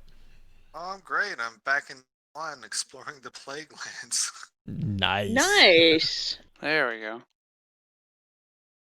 I thought about jumping into the D1 Rise of Iron expansion again, just to see Every it. time I get a little bit bored of D2, did take a break. I like to hop back in one and just want to do some strikes, do some Mm-hmm. Crucible doesn't assault, feel good in but D1 anymore, it's- I will say that. yeah, I can. Still like climbing Felwinter's Peak again, though. Right? Hmm. That was the best, like, little side thing you can do that just... There was only that one lore piece at the top, and nothing else about climbing that mountain mattered, besides proving to your fire teammates that you could do it. Speaking of so there was also the one above the heat that used to be closed off until Iron Banner started during Rise of Iron, Mhm. and my buddy and I didn't know how we could get up there in the social space, so we played the King of the Mountain story mission and ride a skiff to the top of the tower. What? I didn't know you could ride the skiffs. Like, seems like they kill you now anytime you jump on them. You can get to the tower before it hits the kill barrier. Okay. That's how we got the lore piece, and then Iron Banner came across, and we figured out you could get up there. Nice. Well, you Well, guys, Blue- you guys ready to jump right into it? I'm gonna turn it actually over to Pins. Pins did some awesome work with the Order of Rasputin files in regards to this. And I figure that actually does a fair amount of, a little bit more detailed background on what is going on with Felwinter in connection to Rasputin. But I'll also let Pins kind of explain this particular rabbit hole that we dive down. Well, I'll admit I started reading the Liar book when it came out while I was supposed to be doing work, and Best time. yes, So, and in reviewing, it was the Siddhartha Golem entry, and I was looking at it, and I noticed that the identifiers all like there's actually two parts to that one, and in each part, the identifiers were actually chronological, where part one ended in 120 and then or started at 120 and ended in 121, and I started realizing that that number system, I initially thought, oh, I know people in D1 thought maybe it was a date or time or things of that nature, and I started thinking, what if that's actually the uptime count for Rasputin? And so I started digging through the rest of the cards, and I noticed that the first part of Siddhartha Golem has 15 characters in total, but all the other ones had 16, and they all pretty much fell into that where you have one part that ends in 120, and then the last line, the last identifier is 121. So it kind of shows, at least from what I looked at, it looked as how those entries fit chronologically in the entry. So you can kind of see how things progressed in regards to Rasputin and his decision structure. So the first part is Siddhartha Golem 1 is, and I don't know if we want to read these or just do a summary of these. How do you guys want What do you Um, for the actual files themselves. Yeah, for that, do you mean just? I think giving a summary, just because I do. Yeah. We want to focus on Felwinter, and this is just kind of a build up to Felwinter, Yeah. really. We can always come back and read them for a Rasputin episode. Yeah. But well, the two that obviously have the most direct link to Felwinter, and those ones will be the Siddhartha Golem. Is the Siddhartha Golem card. Like I said, this one's in two parts. The first part is nothing more than a summary of a set of commands where it seems like Rasputin is keying something up to be able to go out and gather information. Not exactly sure when this first part happens, but I'm willing to bet it's based upon where it fits with the other cards, specifically how I think it's the darkness card where you actually see Rasputin shutting down or going into sleep mode, however you want to put it. Makes me think that this is in during the Golden Age, and Rasputin is actually sending out, and based upon this, it's Felwinter or as an exo to gather information and then bring it back and then upload it into Rasputin so he can have some idea of how people are reacting and how people are just acting out there. One of the key things in there is that the initiate Siddhartha Golem upload at DSC 342 to assess integrity of moral structures. DSC is Deep Stone Crypt, and let me check. Sorry, one thing here. It's Siddhartha Golem is actually. Damn it, I can't find that now. oh, the significance of the term. Yeah, that term. Siddhartha It's a, is the name It was the of. first Buddha. Yes, Mhm. Siddhartha Gautama is the name of the last part. Golem is a reference to a like a golem in D&D, where Mhm. it's Yeah, a just a homunculus, basically. stand-in. Thank you, a homunculus. Siddhartha is the first name of the original Buddha, Siddhartha Gautama, which I Thank may you. be butchering how you say it, but I did a whole term paper on that guy. So anyway, continue. Yeah. So, yeah, that, like I said, the first part of that is all, and especially the ending quote, which is "Experience is the teacher of all things." Um, Essentially, it's a card of Rasputin just trying to gather experience and different experiences, by way of experiencing something through an avatar, which in this case is an exo. The second part of that is, especially because it starts off coronary mirror shear, which usually coronary, of course, is a heart attack. So in reading this, it's Rasputin detecting that something is wrong, and immediately sees that his golem has been identified with O energy signature, which means energy from the traveler.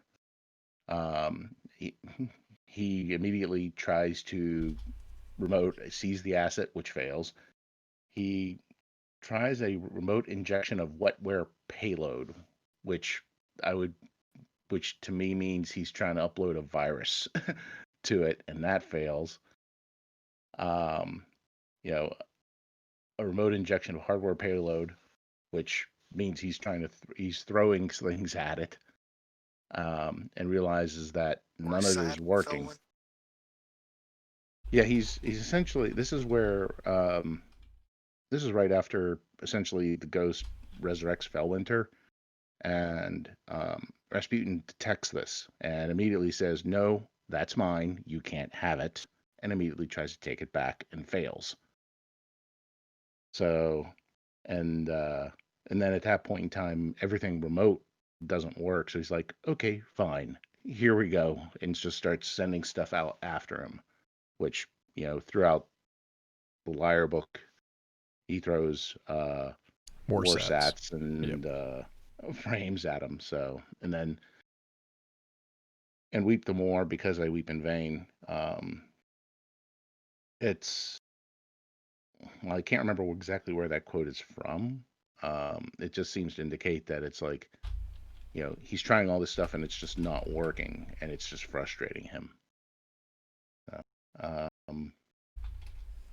Yeah, and then, like I said, the other cards, Rasputin 5, Darkness, Rasputin 3, 6, the Sleeper Simulant card, and then Unsecured Outcry, which was a ship we got in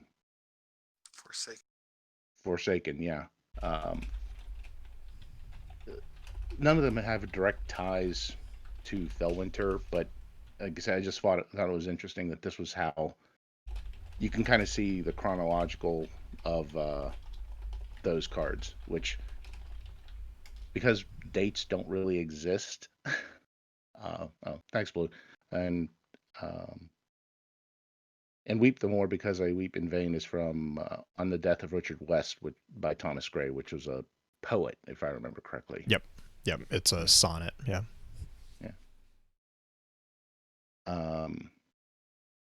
But yeah, I just thought, because we don't actually have a lot of stuff in set chronological order in Destiny, I thought that the simple fact that, hey, this actually seems to be in some type of chronological order it just captured my imagination, and I just kind of ran with it. So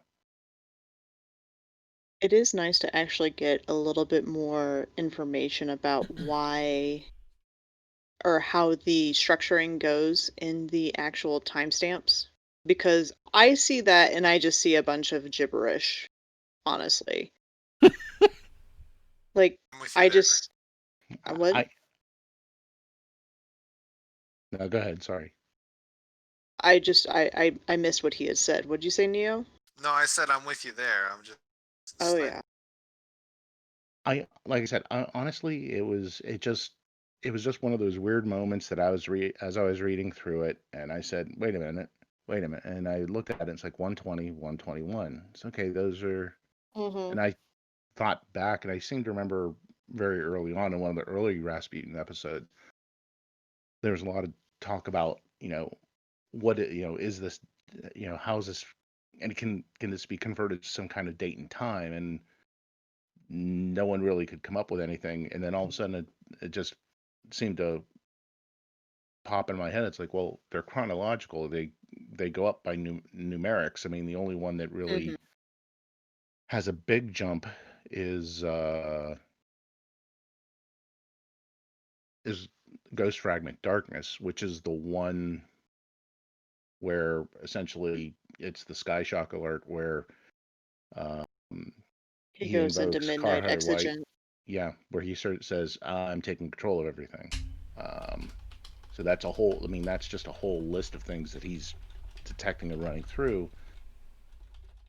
So, like I said, it just seemed to think, okay, these aren't. It wasn't. It's not necessarily a time entry, but it's just, okay. Here's the order of how things went. It So definitely seems that way. It also seems like within those same codes that there's designations of possible locations, because there's variants in those as well. CB, CL, CL, AT, MX. It's just, I want to know what the rest of the code means. I mean, I didn't think about that. I was just more thinking that after a certain point in time, as you start going up, you stop using numbers and you start throwing letters in as well to expand Mm-hmm. how long it's been. So that's kind of where I was taking it. But Yeah. Cool. Blue. Yeah, actually, I was gonna say there's another really kind of cool connection with the sonnet on the death of Richard West. Um, it was actually written with the idea to kind of be something that was done, or it was supposedly the quote "I and weep the more because I weep in vain" was supposedly said by a historical figure, Solon, when told that weeping would not help following the death of his son. And so, and the actual sonnet is really pretty, but it was written by I just went blank. Thomas Gray, when one of the friends of his was well, he died, and it impacted Gray so much that he wrote basically one of his first big sonnets for that. And so, and it's credited to be the first important sonnet written in English since the time of Milton. So it's a pretty well known sonnet for those who are in that circle of literature. So if you haven't had a chance to read it, it's really short. It's really, really pretty, and the history of it's actually pretty cool. Considering Speaking of, go for it. I was speaking of other like cultural references. I was gonna mention. I wanted to mention it earlier on my own, like before the podcast started. But since I learned that Green wrote a term paper about it, I thought maybe talk about the significant Siddhartha as the designation. Right. So Siddhartha Gautama is part of the story of the Buddha. There is a lot of like legend built into it because of the time frame in which it took place, because this is before AD is generally the belief for it. And Siddhartha was a prince who was raised in this idyllic situation. And if you are in chat, Vuru, I know you would very likely help me with this one as well. This has probably been 10 years since I wrote this paper, so if I miss anything or forget something or misspeak, please let me know. But Siddhartha was a prince who had every luxury of life. He had no sorrow, no pain, nothing was ever wrong in his life. Everything was idyllic.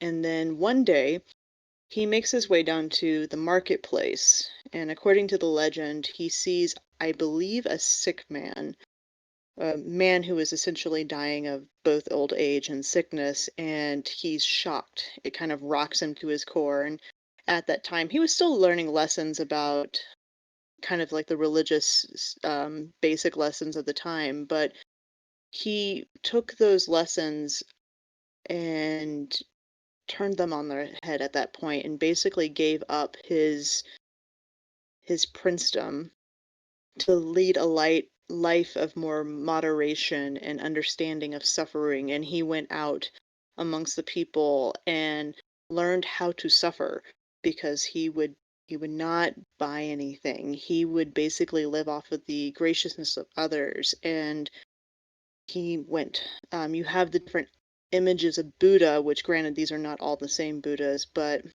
you have the images of like the very, very thin and very anemic looking Buddha who is very scraggly, and then you also have like the laughing Buddha and whatnot that happens. These are all just different archetypes of Buddha, but Siddhartha mostly went out and learned what it means to suffer by being amongst the quote unquote normal people, which I think is the bigger tie in with the name convention here. I don't think that Felwinter necessarily was on the path of enlightenment or anything like that, but just more to understand what it's like to be amongst the people.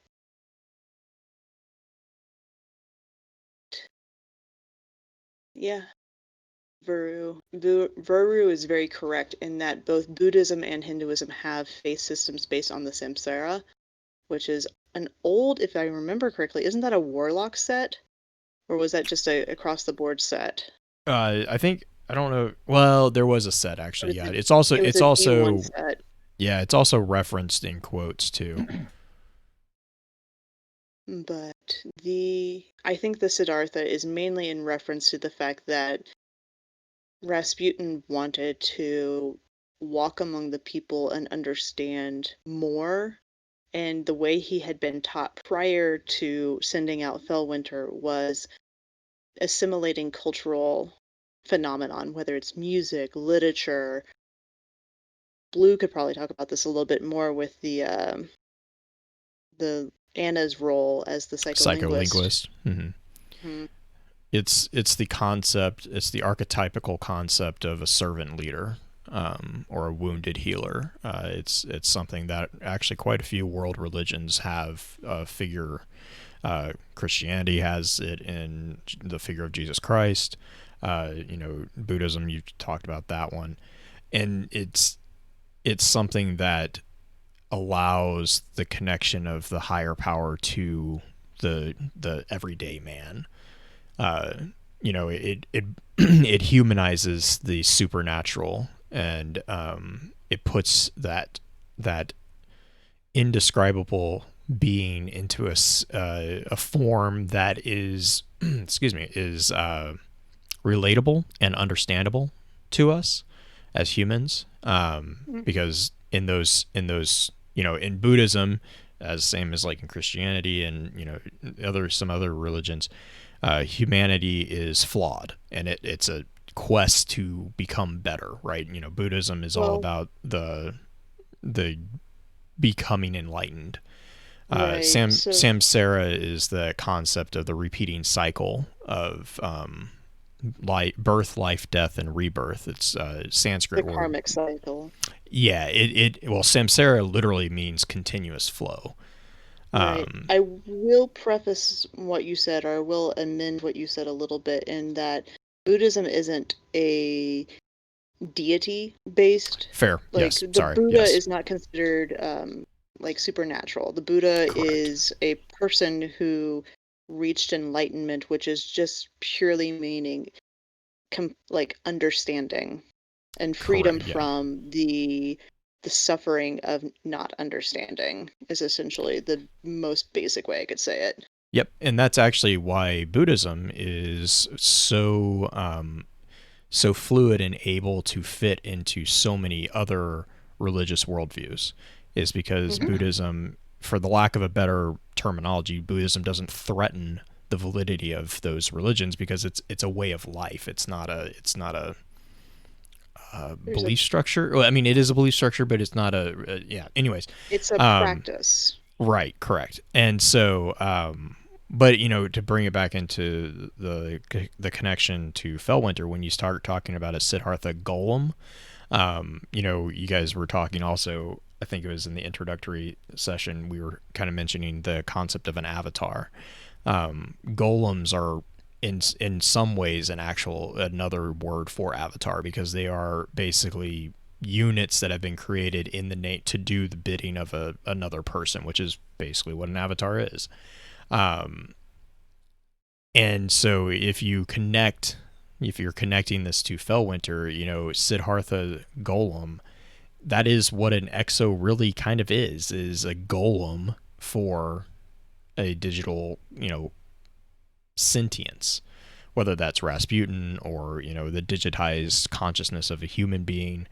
Felwinter is a intriguing figure for multiple reasons, but one of the things that keeps kind of coming up in my mind is that if Felwinter is truly a golem of Rasputin, and this is I'll go back, if that is the case, Felwinter is also the first exo that we have come across that is not from a human consciousness, which is extremely intriguing, because up until now, all exos, as far as we know, are from a digitized human consciousness. That's the whole thing with the need for food, drink, physical pleasure, all those things are because the human mind isn't able to synchronize with the mechanical body. If Felwinter's not a human, that actually enters like a really interesting kind of concept there, because he would have a whole different set of issues with synchronizing with the frame. Because if he's if he's a digital copy basically of Rasputin, he's not used to having mobility, right? Right, but he does mention the fact that he wants to sleep. That is one of the things that you get in Yes, I the know. Lyle It's story. yeah, it's really I do find some of the focuses on physicality within Felwinter very interesting. So where should we take this episode from here? Well, I think, the other thing to look at is, well, we already talked about, the remembrance record, so we kind of already jumped that one. I was going to see... We only talked about his relationship with Timur. There's a whole thing about Shaxx and... You want to talk about the punchy punch conversation? Why don't you get the card up? Why don't we actually read that card? Because I think that card's hilarious. Somebody read this card. I want to listen to it. I'll read it. All right, so sometime during the late Dark Age, Iron Lords Aphrodite, Saladin, and Felwinter sat in a Warlock meditation chamber around a massive oak table in a keep on Felwinter Peak. A fire crackled in the corner out of the lips of a stone-lined hearth. A handwritten letter in messy scrawl rested atop the table. Warlord Shaxx accepts my challenge, Felwinter said, summarizing its contents. He advises us to enter from the south wall, which has been destroyed. The front door, he picked up the paper and scrutinized it again, is undergoing weatherproof. This is your plan? Aphrodite said with some skepticism. How did he get this to you? His ghost brought it? Your plan is ill-advised, Saladin said, and a waste of time. No one's beat Shaxx in a fight, Iron Lords or Warlords, Aphrodite continued, much less take territory from him. Ikora has, and I believe I can, Felwinter replied, his eyes burning inside his sleek exoskull. Aphrodite tapped the table with her fingers, and Saladin stared into the polished surface. Unless either of you has a better idea, we're running out of time. Saladin shook his head. It's true, Radagast wants to launch a frontal assault, entire Lord fire teams. Aphrodite's eyes narrowed under her helm. He wouldn't. There's almost 100 people in that castle. Shaxx is holding those people hostage. They stay with him willingly, Felwinter replied. The warlords might pull the trigger, but Radagast wouldn't, Aphrodite repeated. Have you seen Radagast lately? He's tired of the wars. No one's been at it longer. That's no excuse. We came under him to end the infighting. Felwinter stood. Then let me do my part for the cause. So there's a break here. The sky was completely white, and there was a stark chill to the air as the trio entered the castle from a gaping fissure in the ruined south wall. As they stepped into the exposed hallway, the Iron Lords passed a few of Shaxx's people, who hurried away from them. One child cried in her mother's arms. They looked tired, but they weren't starving, and they were clothed for the oncoming inclement weather. The Iron Lords found Shaxx as they turned a corner, and the hallway opened up into a massive entrance of the keep. He was cautiously applying a fast-drying liquid polymer as a draft stopper underneath a set of ancient plasteel doors. Won't that hold a little too well? Felwinter asked as he strode up with the Iron Lords. Shaxx didn't stand, or look at them. I'll dissolve it when the storm is through, he said, liberally squeezing the paste with both hands from a gel tube. A brute force solution. I hear that's how you fight. I do what works with the tools I have, Shaxx said, standing to inspect his weatherproofing. We'll freeze without this. The ghostless would suffer. That's something you care about? Felwinter took a step forward. Shaxx turned to address the Exo. These people are under my protection. I owe them. Something the Iron Lord should ponder more often about those they protect. The Iron Decree was drafted to protect the ghostless, Felwinter replied. Give up your territory and join us. Let us show you how powerful your light can become. Strong words. I'll wager you said the same thing to Satan before you killed him and his ghost. Saladin looked to Ephrodite in shock. She pretended she didn't notice and kept a hand near her cannon. Your decree disallows final deaths of your opponents, Shax continued. Yet, you've killed countless warlords, and an Iron Lord if the rumors are true. Felwinter's eyes quietly blazed. He took a step closer. Were they friends of yours? I don't have friends, just people I protect. We could use your help, Felwinter replied. You already have a Saint 14.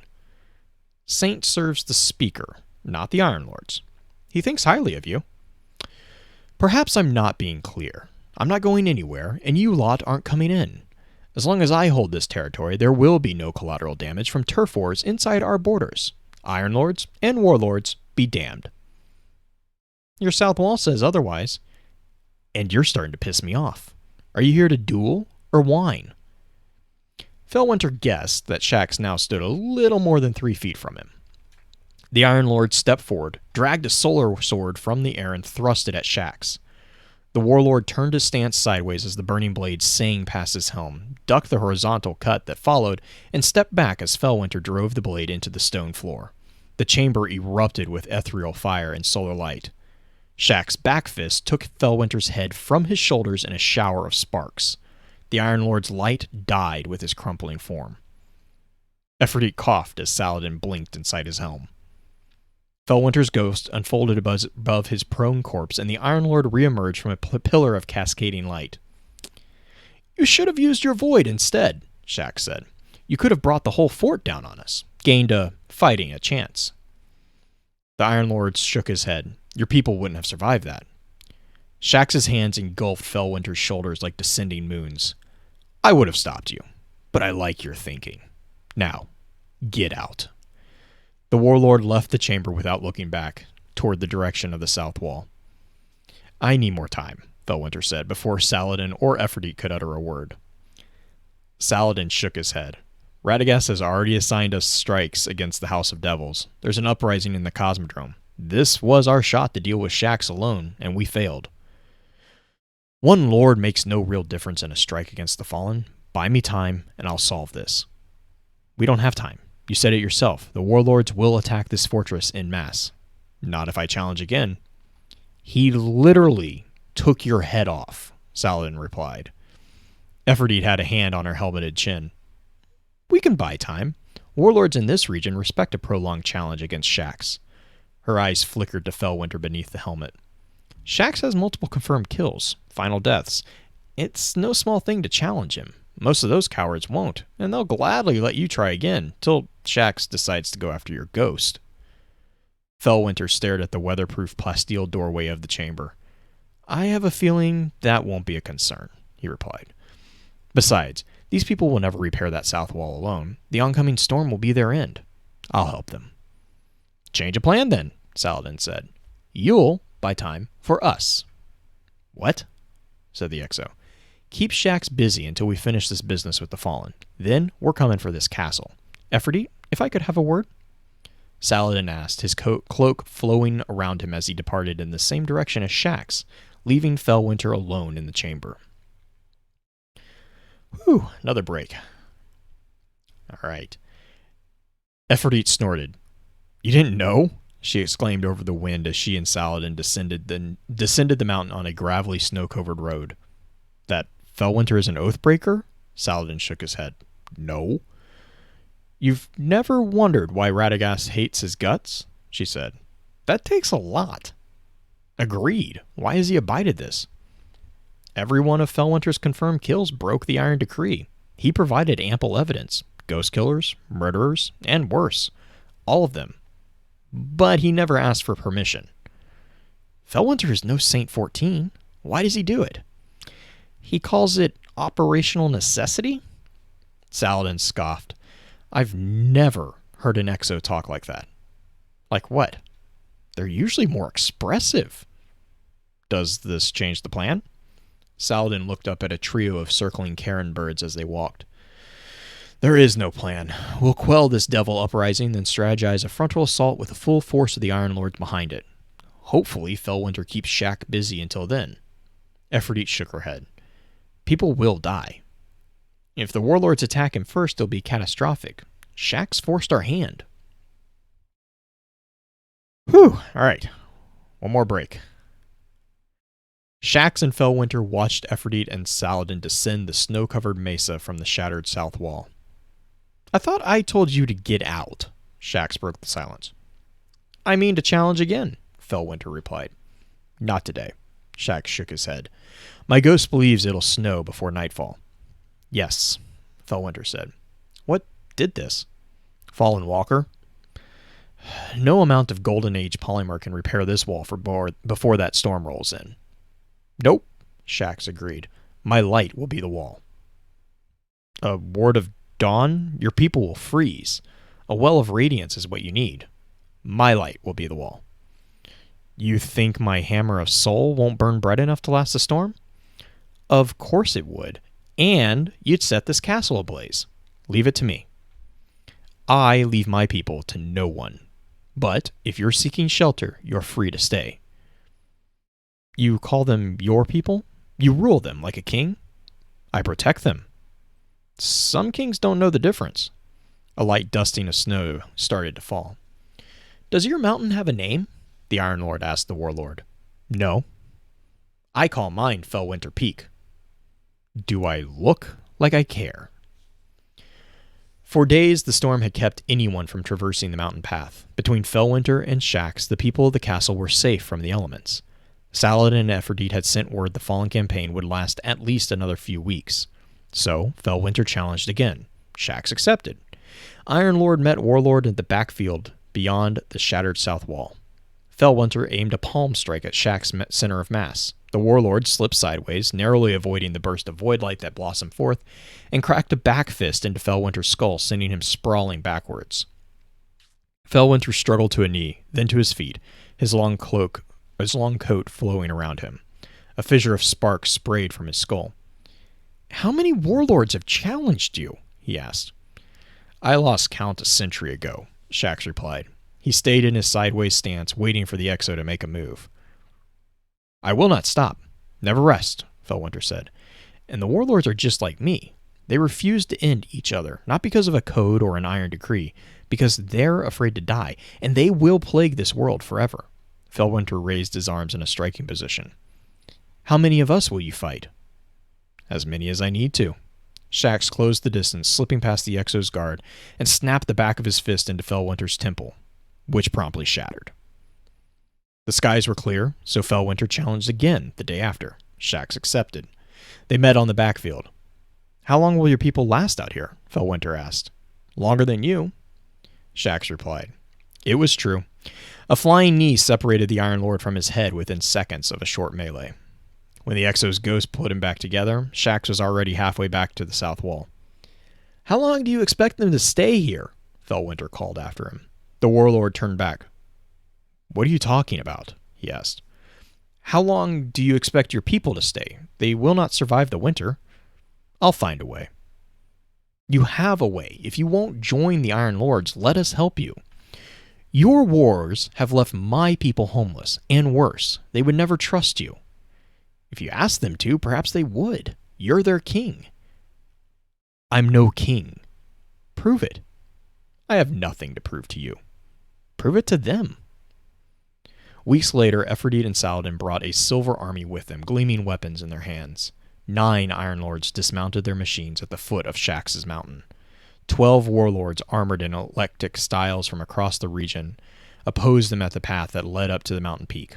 Particle weapons hummed operational life on both sides. Slug rifles racked and readied. Felwinter and Shax watched them from the ruined south wall. Your friends are here to back you up, the Exo said, if they need to. I don't have friends, Shax replied, and they don't need to. Tell them, stop this before the shooting starts, the Exo said. Your people will not survive this. Is that a threat? The warlord asked. No, they're not like us. Everything they might become dies with them. Shax stared down at the Iron Lords. You people involve yourselves in matters that are not your own, especially Radagast. Radagast is scattered. He thinks he has the weight of all those we protect on his shoulders. No one has that kind of strength, not even a light bearer. Why do you back them? Because the Iron Lords are going to change the world. No one can stop them. I stopped you. Your people will not survive this. Tell the warlords to stand down. They'll listen. They fear you. You're not bound to an iron decree. Shax shook his head. They fear that everything they might become would die with them. The other warlords had departed. Shax stood with the Iron Lords on the path up the mountain. He stared down at them. Who won? Aphrodite asked. Shax, Felwinter said. He patted Shax on the shoulder. Shax did. The Exo pulled Aphrodite aside to arrange an evacuation plan for Shax's people to Vostok Observatory in the Cosmodrome. Saladin and Shax stood in silence as the other lords began their march up the path.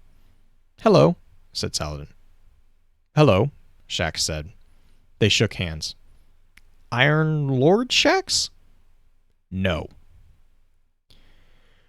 Felwinter, Saladin, and Aphrodite sat at a massive oak table on a keep atop Felwinter's peak. A holographic blueprint of Shax's castle hung in the air. It'll take some time to breach the security codes, the Exo said, indicating an underground extension of about a mile under the fortification. But this is it, one of several across the Earth, perhaps across other worlds. Some are tied to more important systems than others. All Golden Age, some hide weapons, armor, nanites. What is it? Saladin asked. A Seraph bunker, Rasputin tech.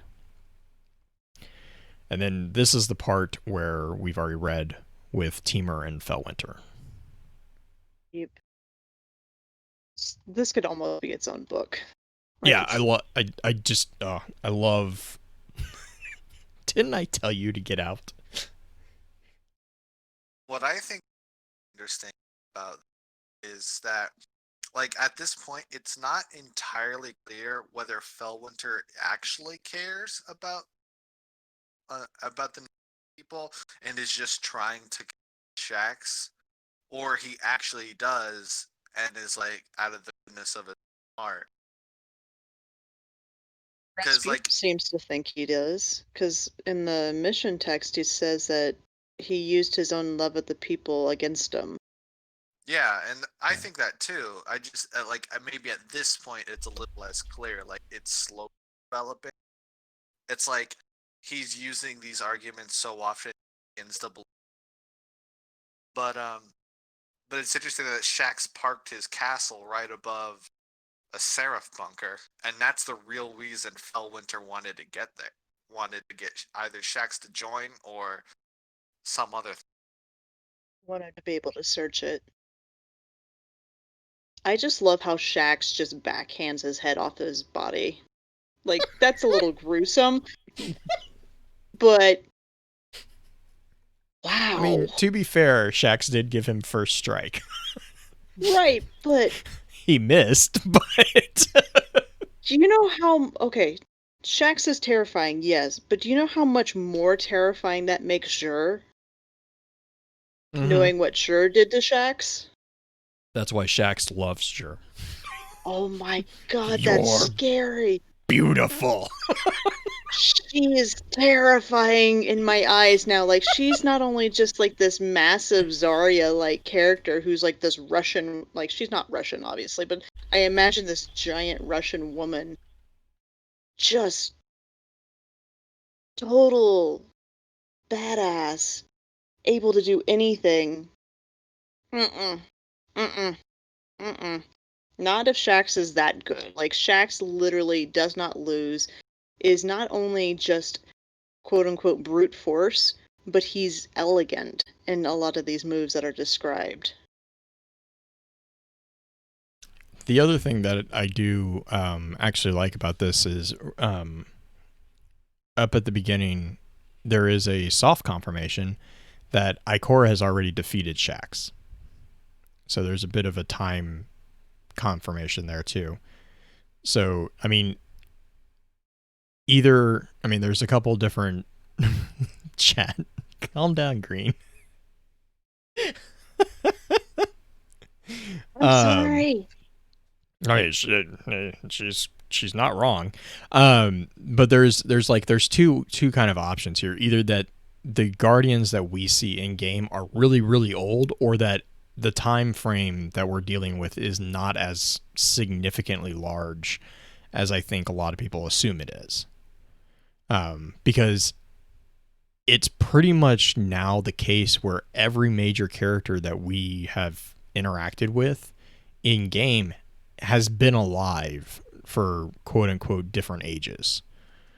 And events that we thought were happening at different stages, you know, we're getting more clarity on when those events are actually happening. I mean, Ikora defeating Shaxx we always assumed was during, you know, the City Age or near the end of, you know, I guess the Dark Age-ish era, but because it was in the Crucible. Now we know that there was a semi form of the Crucible prior to Shaxx kind of taking it over within the city, but you know, we get confirmation basically here that Ikora is still one of the only few, even now, or even then, that could defeat Shaxx, which is a testament to Ikora as well.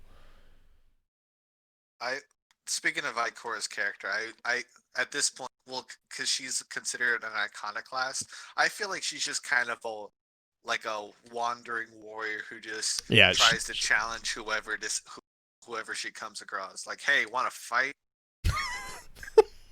Hey, want to fight? She's the freaking the angry ladybug. Oh, I mean, I don't think she's from Bug's Life.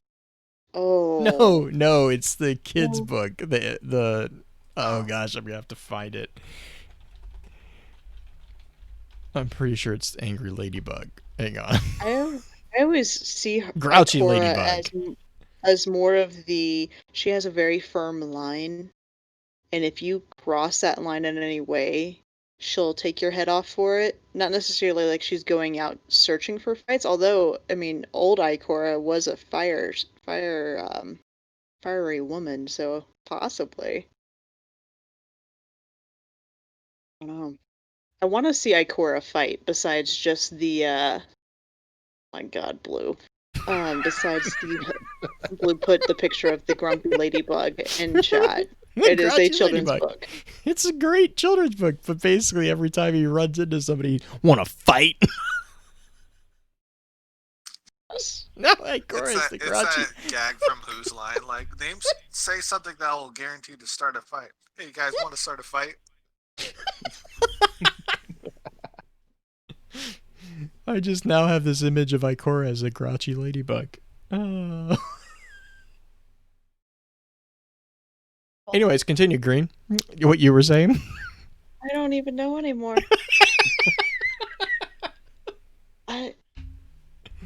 Okay, so Shaxx takes off Felwinter's head in the first fight, and then Felwinter says, "Give me time and I'll wear him down," essentially. He's not actually, he never claims that he's going to win any of these fights, that he just would eventually convince Shaxx with tenacity, I guess. I'm just gonna he's just the little brother who's running at the big brother. The big brother's just putting him down every fight, every chance he gets, and just eventually there's like a bond of like, yeah, I've beaten the crud out of you multiple times, kid, but you got something. You got spunk. You got spunk. Oh, lordy. There is also a nod here again towards a bit of a time like explanation, because the reference here to the Iron Lord that Felwinter was responsible for killing, that would be Dryden. Yep. Which would put the events with Drifter climbing Felwinter's peak and telling him about him, and that whole story that would have happened before this.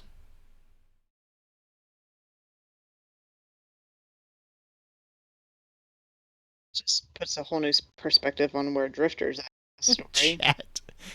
Felwinter's got gumption. Yes, he has definitely got gumption. There was Spunk. something that I think Black Flag had said, you know, it was interesting to him how Felwinter imparted the same lesson to Shax that Aarthi and unknowingly gave him. You know, like the concern and caring for people by reaching out and by building a relationship with them. You know, all of the everyone in that event was completely not conscious of teaching that lesson, but yet the lesson was still taught. It's very interesting. Interesting how Shax turns down Felwinter's offer of the Well of Radiance. Oh my god, that was just basically a Guardian pissing contest. It Was really Anything you is. can do, I can do better. yeah, that's it was. I can do anything better than Your you. ward of My dawn hammer. isn't gonna protect them from the cold. I My have hammers will do the job. Yeah, if you burn down the castle. castle.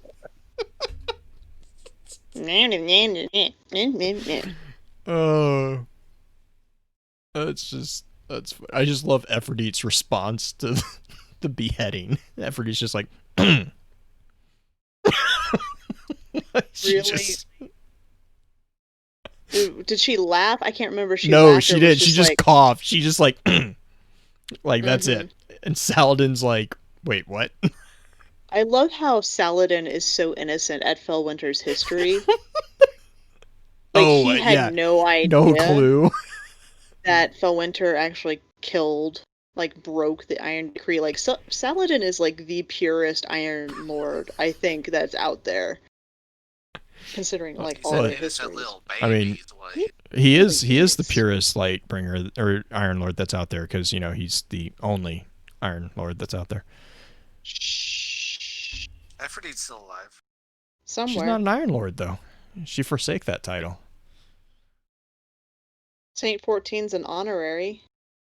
Yeah, kind Technically, of. well, not that he remembers, but we are.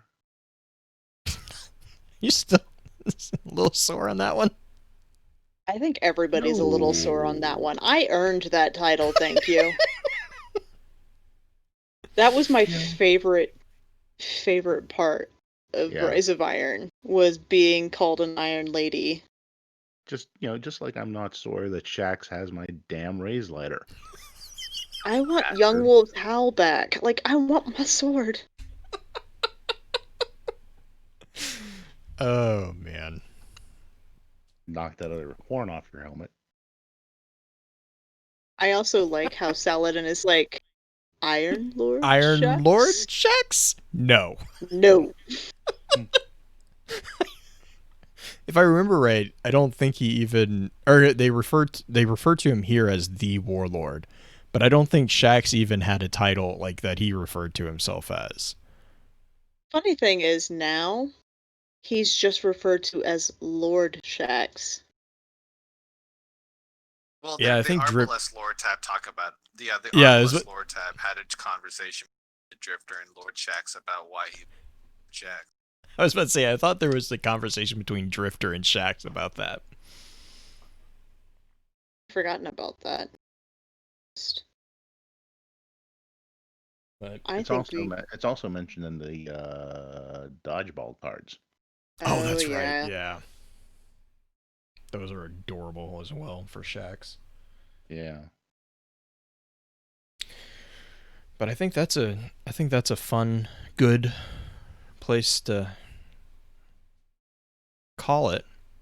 Mm-hmm. You guys have anything else that you want to throw in the episode before we jump off? Go for it.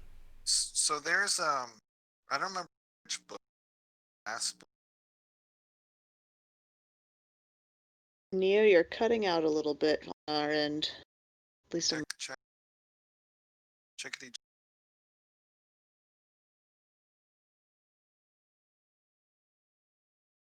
Am I good? I don't know if it's the mic sensitivity that's not picking you up completely, but it's just every once in a while you just cut out. I think you're... I don't know. I'm not quite sure what it is. There was a Okay. What was this one? In the last page of the Liar book, chapter 13, The Mistake. Mm-hmm. There's this paragraph. So Felwinter looked at him, Timur, and then back at Saladin. With Siva, we could build more cities. We could help more people. Passion wasn't his strong suit, but he felt it now more than he ever had before. We could create a new golden. So this implies that Felwinter has interest of the people at heart, and like he actually like really wants to like protect mankind and help mankind. When initially, when he took Felwinter Peak for himself and only for himself, he didn't really want to be the hero, and then he ultimately became one, and but he wanted to do what was right for them. Yeah, his character development definitely leans that direction. Like he's learning to understand what it means to be in, not necessarily in charge of people, but to protect people and to have people depend on him. I think. You ready for a spin foil, Blue? Pins? Sure. Neo? Go for it. We were talking about Rasputin gaining the emotional side. What if Rasputin Yes. didn't? Continue. Mhm. What if Rasputin didn't necessarily get that way on his own, but once he assimilated Felwinter's knowledge that he had gained after being turned into a light bearer and after going through Siva and everything, what if his knowledge and understanding of the sentimentality of taking care of the people actually helped Rasputin learn that lesson? Yeah. I think if we can accept the qualifier that Rasputin reabsorbed Felwinter, Mhm. that's a big qualifier. But if you Sure. can accept that piece, that makes perfect sense to me, because that would follow in line with the various mythologies in which a king, divine figure, whatever, sends their son to the people and then brings them back. You have the prodigal son parable. You have the whole Christianity beliefs. You have what you were talking about with the prince who saw the people and changed everything because of that empathy that was forced upon him. That would,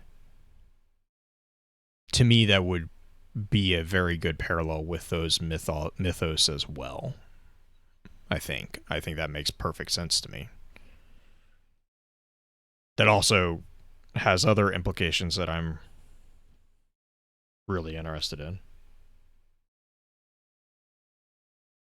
There's one more thing I'd like to add. Yes. So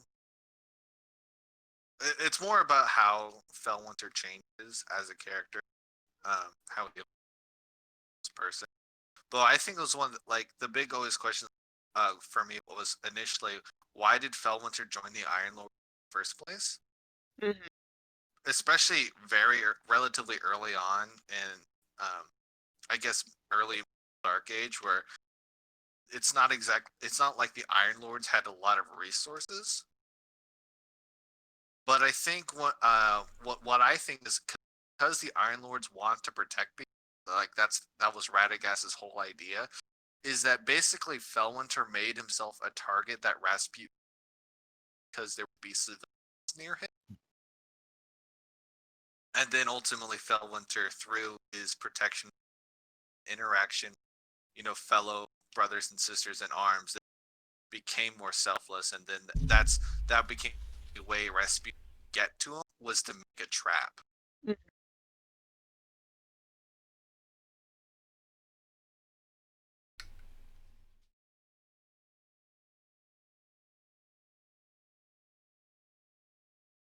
Lou, what do you think? I think I can see that. You know, I definitely can see that as being a thing. I mean, because the other thing is that if I remember this correctly, I'm going off the top of my head.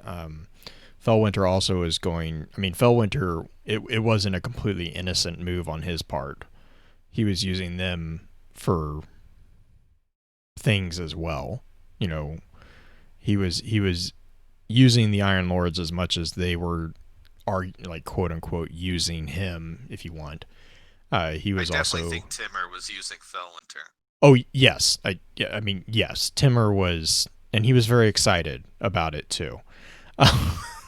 In case no one caught that. But I think Felwinter was also using them because I mean, like the whole thing with Shax's castle, right?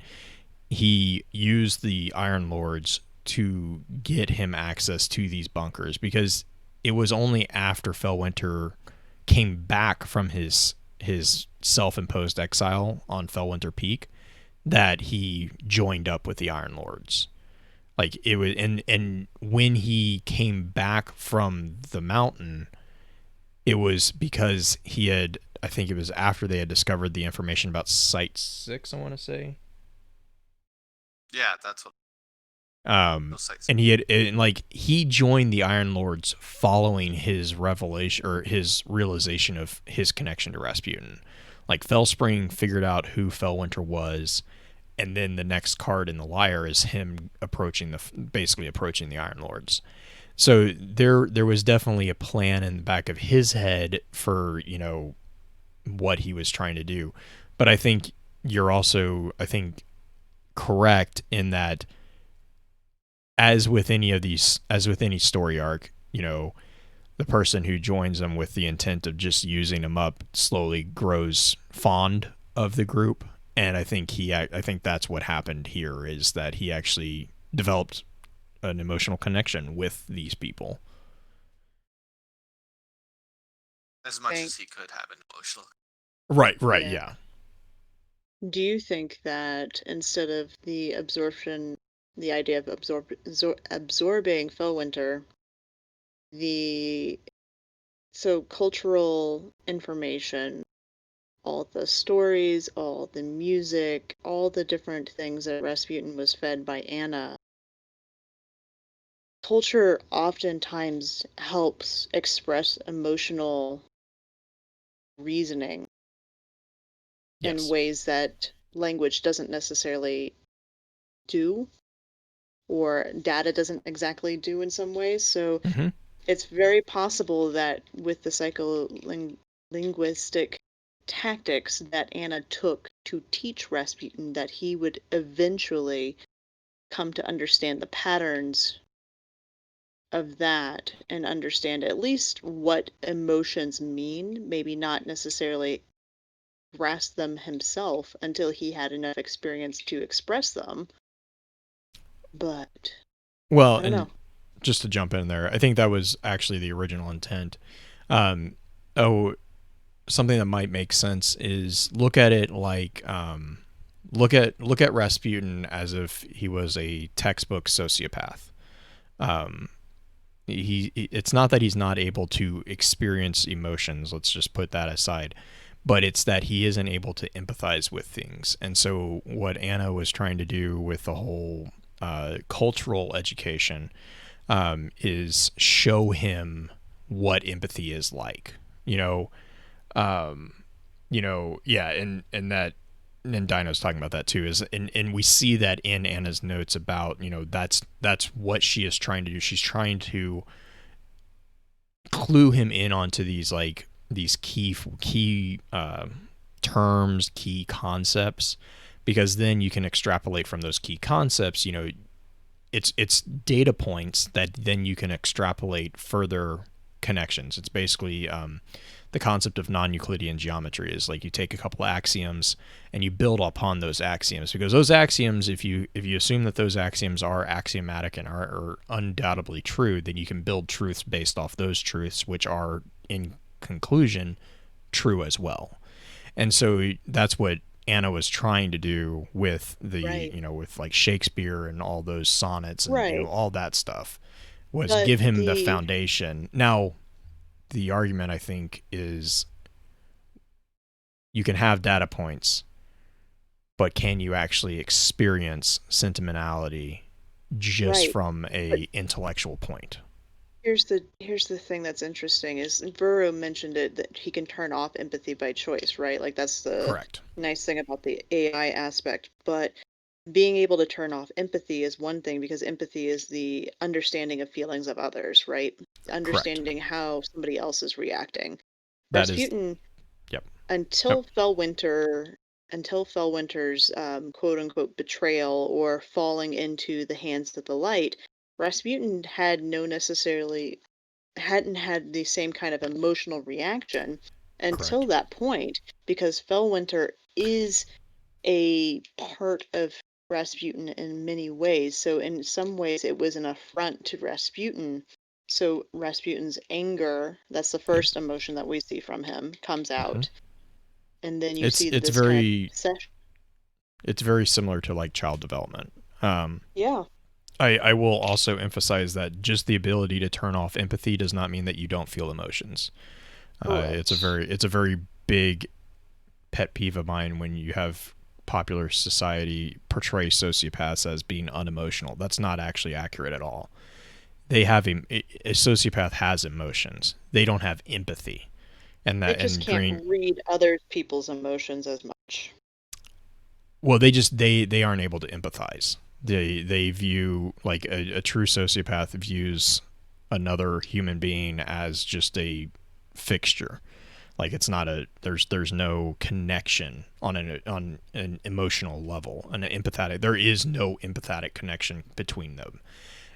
But that's not to say that they can't get frustrated, they can't get angry, they can't be happy. No, they do, but that's actually what makes them so quote unquote dangerous for those who have breaks.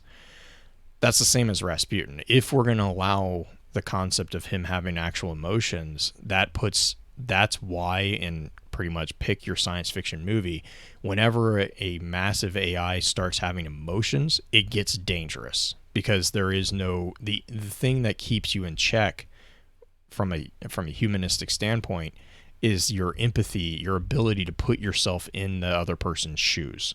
So you don't want to hurt that person because you know what that feels like. That's empathy. And so if you don't have empathy and you get mad, let's take Rasputin again, he gets mad, so he throws a tantrum and he breaks Felwinter. Well, now he's and this is usually where you see in child development, this is where you see, the development of empathy, like the learning of, oh, this, I hit somebody and that hurts them. Well, then I get hit and that hurts. I don't like that. Oh, okay. And then you start seeing the dots being connected there. But again, AI, it's a huge debate because you're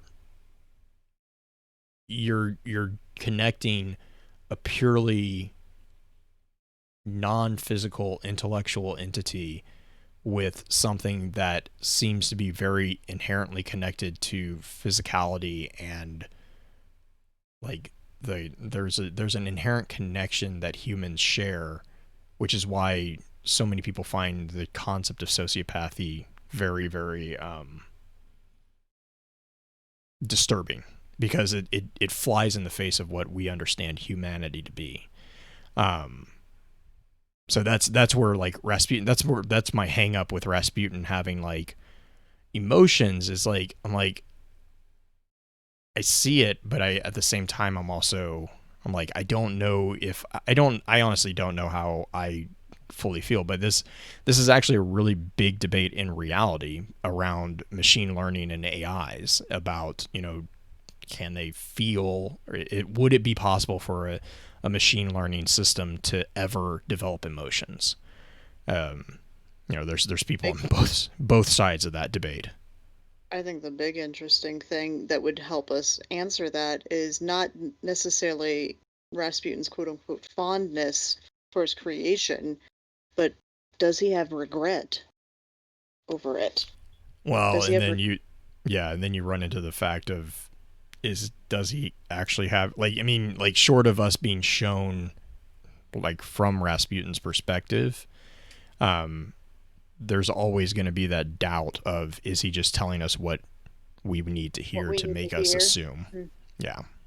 Because, I mean, the thing is he's a super intelligent entity. Like, that's the thing with Rasputin, is, like, it's not a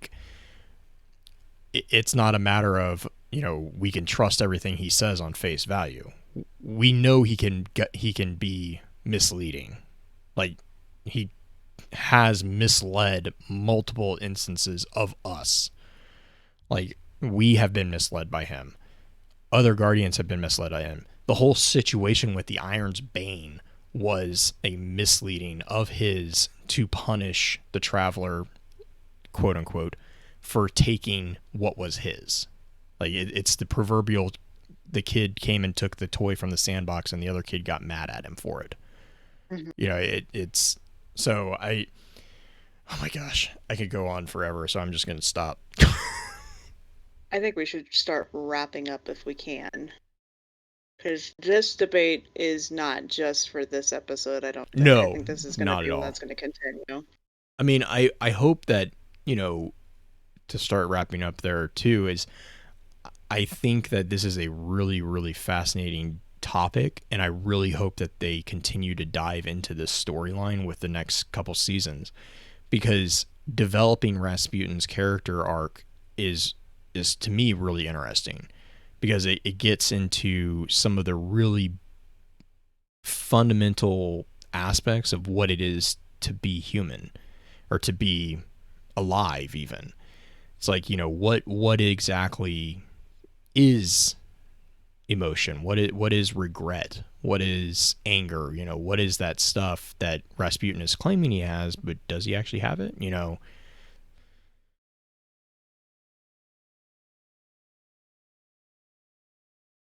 But I will shut up and let the guest do their shoutouts. So Laz had to take off because little one woke up. So he sends his best regards to everyone, and you guys can check him out on Twitter at the Lazrich.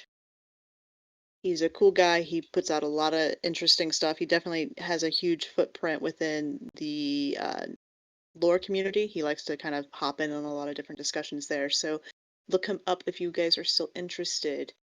Neo, do you have any shout outs for us? I'm just gonna shout out to my clan, Paracoslic 2, Destiny, for over a year now, so I'm very thankful. Nice. I want to shout out my girlfriend again for listening to me ramble about, and then I want to shout out to you guys for letting last minute. Yeah, absolutely. It's actually kind of fun to have a lot of people on here to get other perspectives too. Hens, do you have any shout outs for us? You Yeah. still awake and alive over there? Oh yeah. um. Yeah. Shout out to you guys for having me on. Honestly, just the this book actually really interested me, grabbed me in a way that I hadn't been grabbed in a while, and it was just interesting to dig through it and read through it. Um, yeah, big shout out to my wife, who kind of just rolled her eyes briefly at me when I told her I was coming down to get on the podcast, and tried to keep it down so she wouldn't wake up. Is she rewatching Game of Thrones again? Because you can roll her eyes at her for that. Yeah, I do, and yes, she does. Hey, she loves doing it because it's perfect background while she knits. So yeah. Yeah, then no, I'm not gonna judge. I watch really weird things, so Game of Thrones is not a weird thing compared to a lot of things that I watch, so. I just fall down YouTube rabbit holes. Yes. Shoutouts for me goes to the community this week for having more of a lighthearted week in many ways compared to what it has been this season. There's still a lot of salt out there, but the why don't you look like this men meme and why don't you look like this women meme has been kind of fun to see, even though I think it's a little bit goofy at times considering Man at Arms is putting like cartoon characters out there. But the other thing is the community getting excited for next season, or for at least the pyramid ships to show up, and the whole thing that started happening with the Almighty showing up in the sky, and Twitter lighting up with that excitement. It is good to see the community get pumped for something, even if it is just something a little bit just doomsday-esque. This community has a very weird sense of excitement for that kind of thing. Just gonna throw that out there. You guys are sickos. And we love you for it. Yeah. Yes, we do, because I'm right there with you. Someone posted, I think it was Paul Tassi had posted something about like, I can see it in the skybox.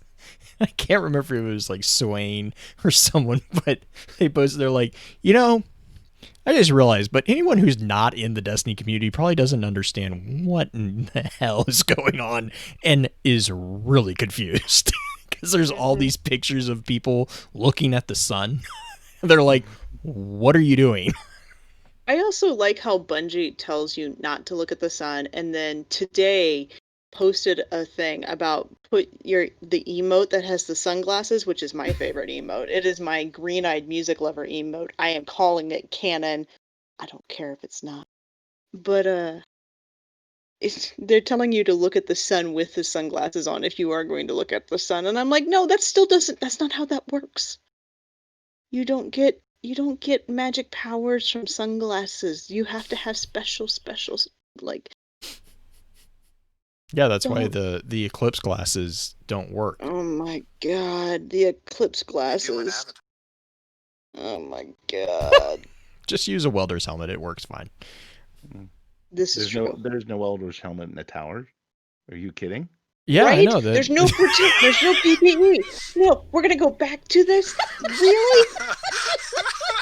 I was like ready to close the show out. I was like, Pins, you just The most triggering. oh look, a dying. It's like, oh look, a dying fire. Here's 10 gallons of gasoline. Let's see what happens. I love you, Pins, but you're a jerk. You knew that would trigger me. Well, no. I mean, it's not like I mentioned the. Don't you do it. Okay, I'll stop. Sweetmeats? No, See, Nope. Not saying it. All right. I'm just sitting here bracing. No, Wicked. No. Not doing it. You can't make me. You can't make me. Oh, man. Well, as always, thank you again for your time. And until next time, remember, with wisdom we conquer, stand strong, stand tall, and keep exploring. Yay. Alright. Stop. Export as a wave.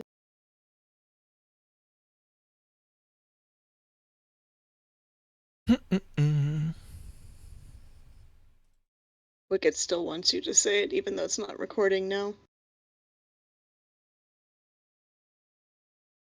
What number is this, Blue? 205.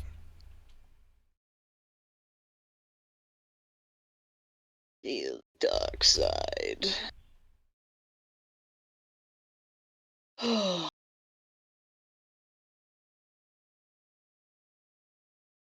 fighting on solo. What was that, Neo? Fighting the fallen splicers with a solar burn on. Not fun. Yeah, All their no. guns do solar. I had forgotten, honestly. Oh, you you know what's on the fair list that I didn't think of? Pretzels. Soft pretzels. Fair food? Soft pretzels are amazing.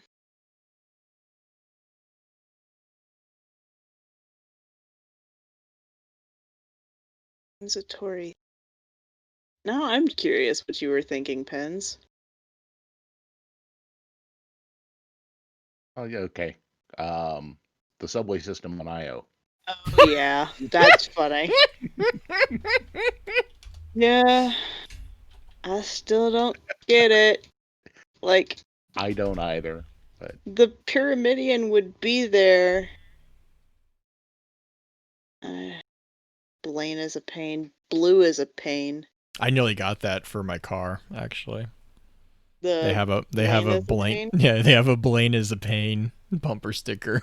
I was like, oh Lord. Do you have the link? Oh, you do have the link in there right above it. nope, that's not the folder I want. Soft pretzels are amazing. That was like the worst temptation when I was working in the mall, is Annie Ann's. Oh God, yeah. Annie, They actually have good lemonade there too. So yeah. And I would get the pizza pretzel because it was just a pretzel with pepperoni on it. It's delicious. And on your left, you'll see a bottomless pit that some scientists believe exhibits the qualities of a lake.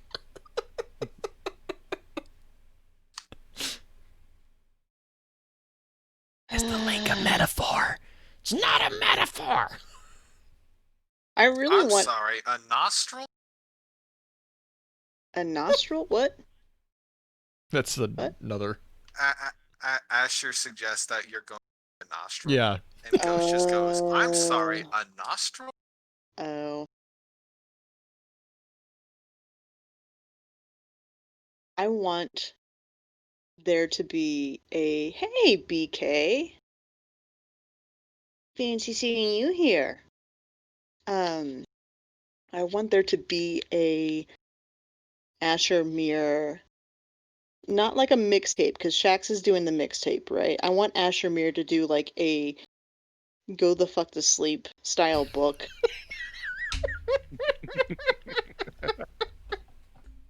You will now be entering REM sleep. Relax.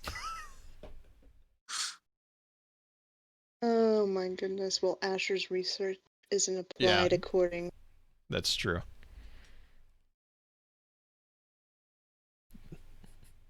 That was the other thing she got upset about in that strike. This is why I do applied research.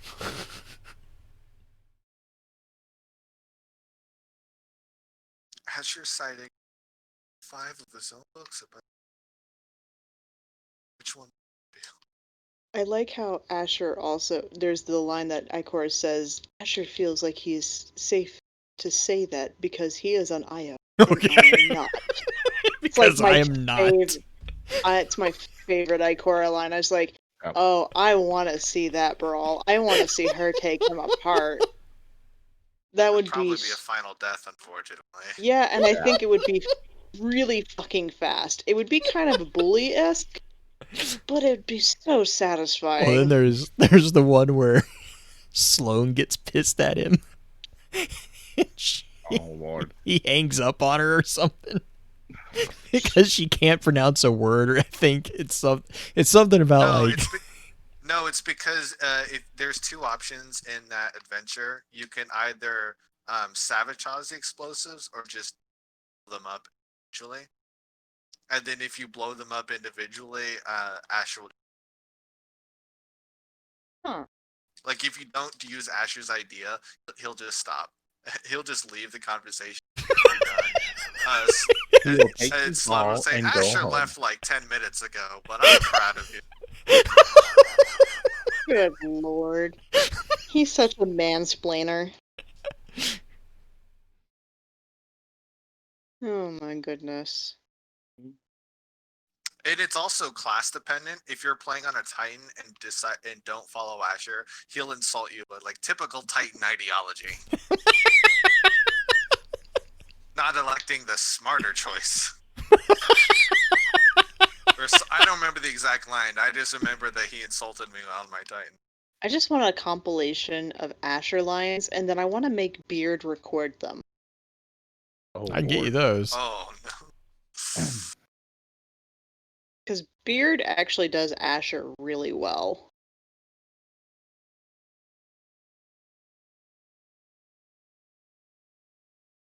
Goodness. Ikora's Theory on Circles. I'd like to read that. Kate says that it's printed on really nice paper. Yeah. But Shax actually read it too. Shax, yeah, Shax is the one that actually read it. I love that. That's the. I think Shax is a lot smarter than most people He give knows him the credit Tempest by for. heart. I was Yeah. about to say he memorized the freaking Tempest. Yeah, I would say.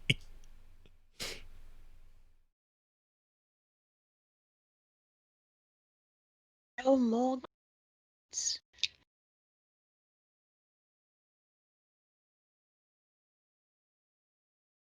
Oh, that was a bad idea. Yeah, Splicers. I just tried to ground pound a Serpent Hunter. That was a terrible idea. when Ikora says if we don't hear him, it's because he's had a tantrum and broken his mic. I love Broke his that. mic. I think he said impossible 12 times now? Impossible! Isn't that line just before he actually calls Ikora a wretch, and that's when Shiga does the, he feels safe to say that. He feels safe to say that because he is on. And I am not. I'm not. I think I almost always get that line whenever I run. I do too. I do too. I'm happy to get that line. That just makes me so happy. I want Ikora to beat him up so badly.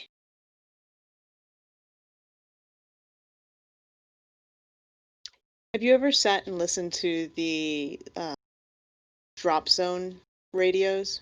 Yes. The singing one is the best. Asher is not a nice guy on No, those either. he is not. He is an asshole. I don't remember any specifics, but I always remember just kind of grunting and like rolling my eyes at Asher as he's yelling at somebody over the comms.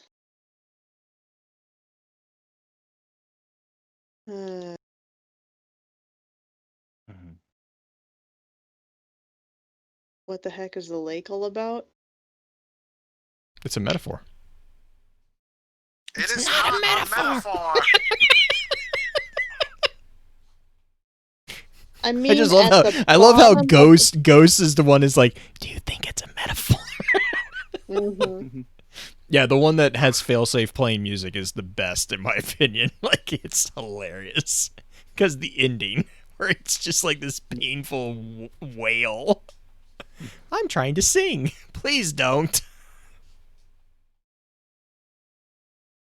Yep.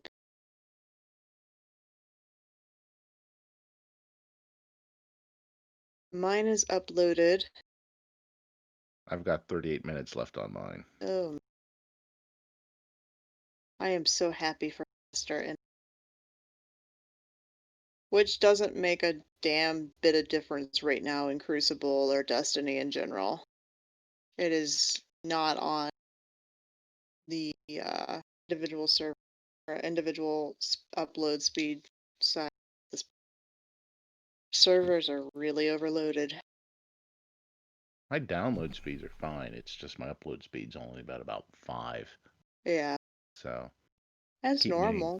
Yeah, I keep thinking I should call and try to see if I can get it up, but you be careful about that because we tried to do that when I was still living in Kansas and got scammed.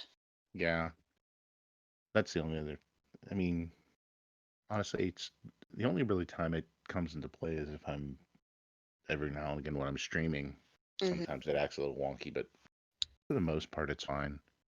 I just can't stream while my wife is on the VPN to work because that kind of takes up a lot of bandwidth.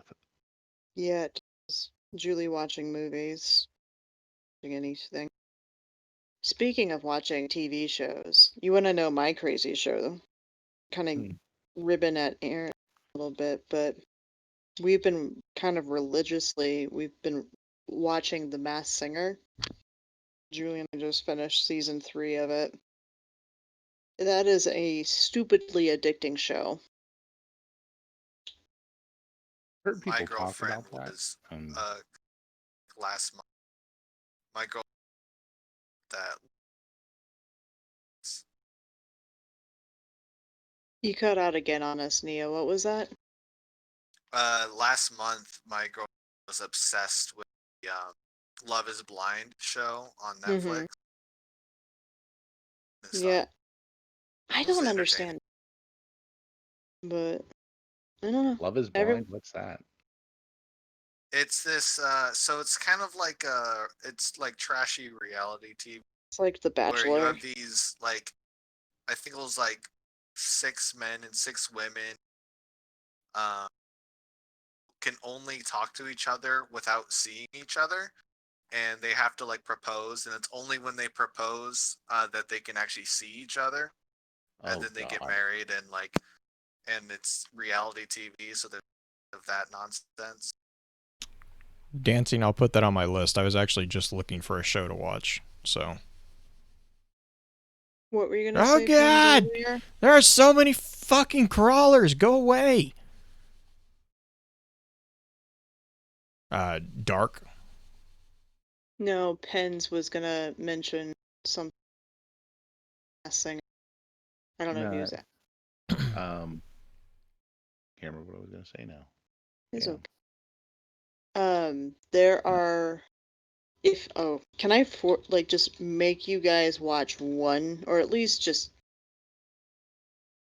collectively be in my pain at this one person who was on the show? There is a female who is dressed up, like, the premise of the show is these celebrities go on and they sing anonymously dressed up as characters, right? So that's the whole premise. And then everybody's trying to guess who they are. Mm-hmm. This woman dresses up as a kind of Care Bear-esque teddy bear. That's disturbing. Comes out, well, I mean, the costumes are all kind of wonky. Comes out and raps Baby Got Back perfectly. Gets unmasked the next episode. I have never been, and Julie is absolutely furious with this person. I have never been more disturbed in my life to know that I know who this is. I remember this. Sarah Palin can rap Baby Got Back. I forgot about that. Yeah, I forgot about Sarah that Palin was rapping. It's so disturbing. It was fucking hilarious. It was funny. Like when they unmasked her, what's his face nearly had a heart attack. Yeah. Is it Kim? Everybody. Nick Cannon. Or no, not Nick Cannon. The comedian. Kim Jong-il? Yeah. Kim Jong? Yeah, he like nearly died. Oh, okay, yeah. Was he the one? Was he the one that was in the Hangover? Yes. Yeah. Oh, okay. He's also, I think, in Community. I think. Mm-hmm. Yeah. Oh fuck! No! Banshee, go away. And Black Flag is triggered. Yes. Black Flag. I'm going to put that link in the show notes so you can.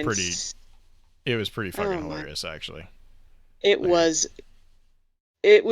both brilliant and the fact that she did an amazing job too. That was the funny thing.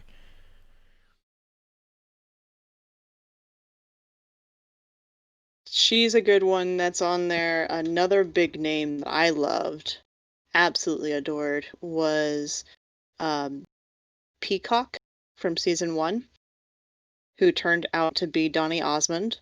Oh yeah. Well, the other funny, I think it was season 1 that T-Pain was in. Yeah, T-Pain ended up winning. Right, but like Nick Cannon knew from like the very beginning who it was because he kept ribbing him or something. He's like, no, he's the only person who does this shit.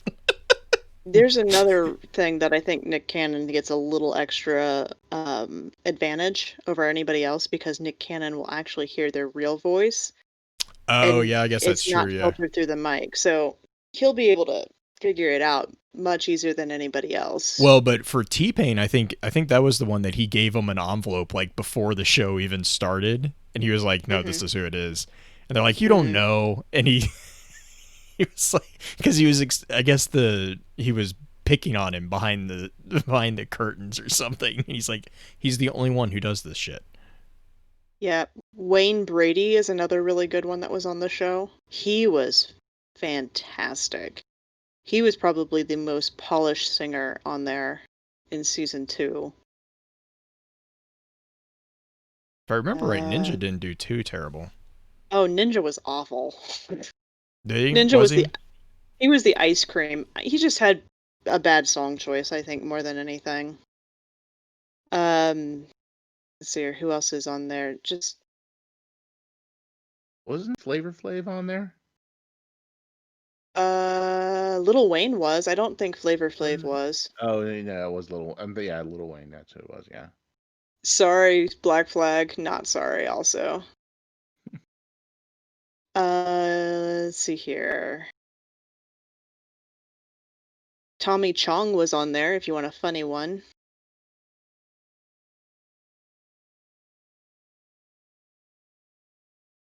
Say Tommy Chung, all I can remember is the movie Up in Smoke. Terry Bradshaw. Oh dear Lord, no. Let's see here. Tori Spelling. LaToya Jackson from Jackson 5. Let's see. Joey Fatone, NSYNC.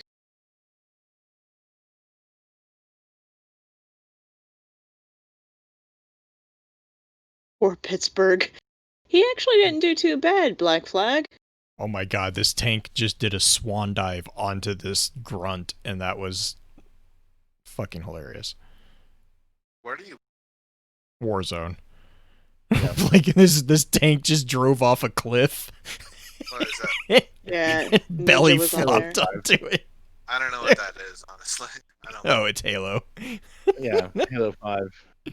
Oh, Halo. Oh, now I get it. Crawlers. Okay, Yeah.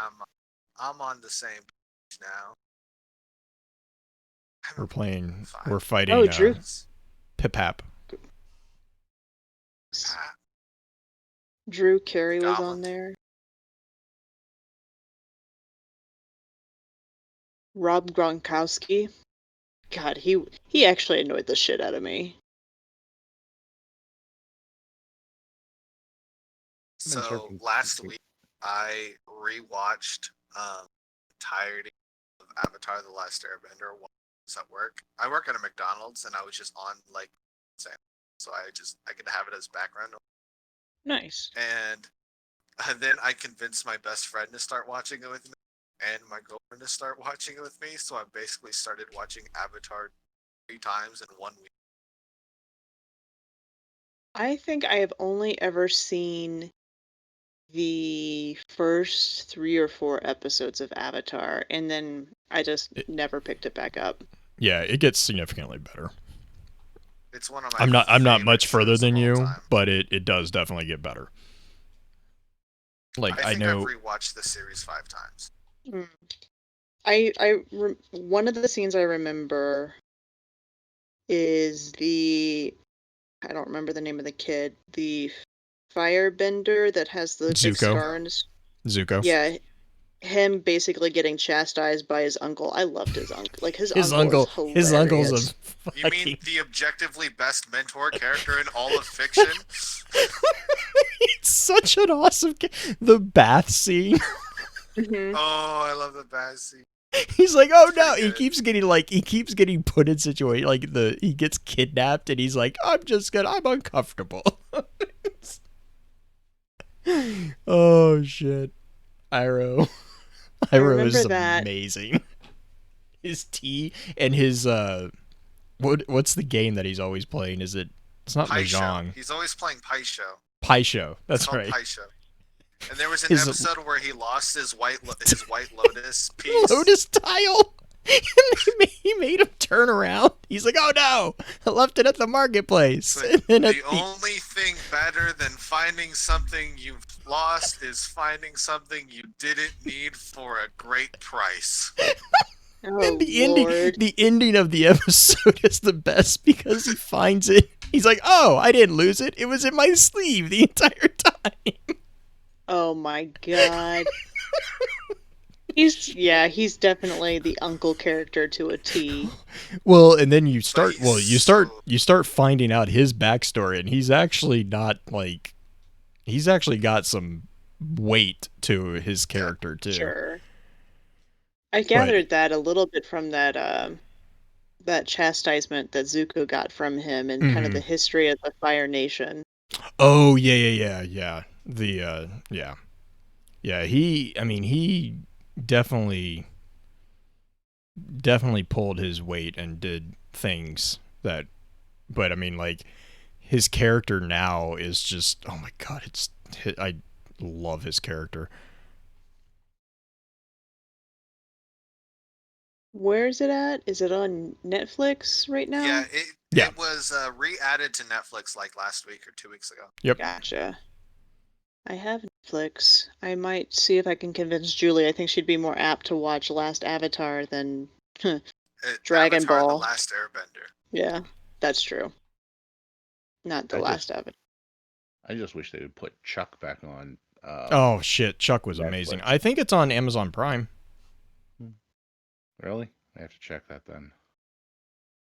Because I was looking for shows and I kept coming across Chuck, and I think it was on Amazon Prime. I know That I was never a watched it fucking when it was amazing on, and show. It was just...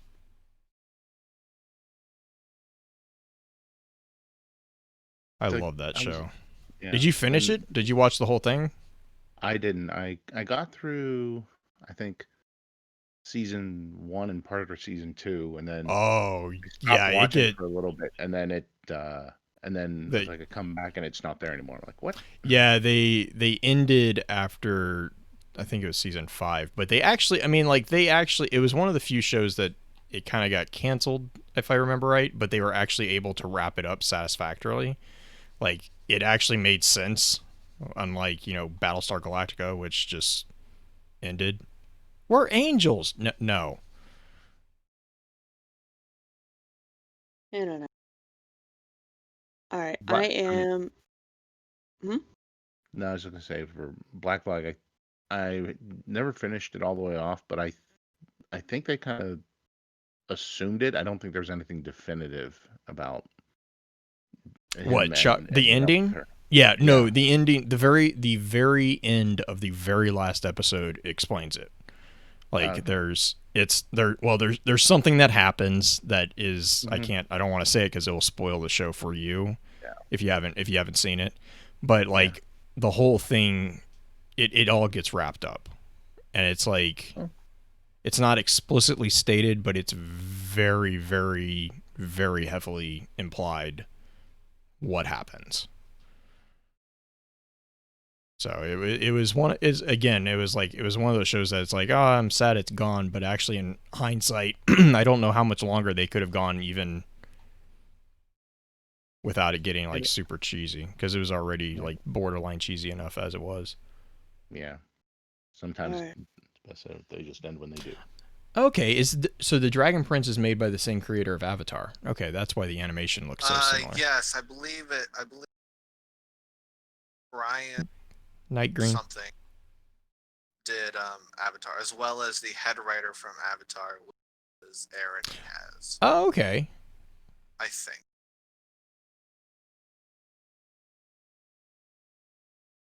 And I know the new live action adaptation of Last Airbender was horrible. No, it's not out yet. Oh, there's another one? So yeah, they announced Michael DiMartino and Brian Nitzko that's how his last name, announced that they were going to make Avatar: The Last Airbender in live action as a TV show on Netflix, and they got most of the principal developers back. So I think the lead composer's coming back. I don't know who else, but at least like most of the core creators of the show. And so they just announced that they were developing it. But that sounds promising. With current events is going to push that back. All right, Blue. I've got like 20 minutes left on this. Oh no, you're fine. You're fine.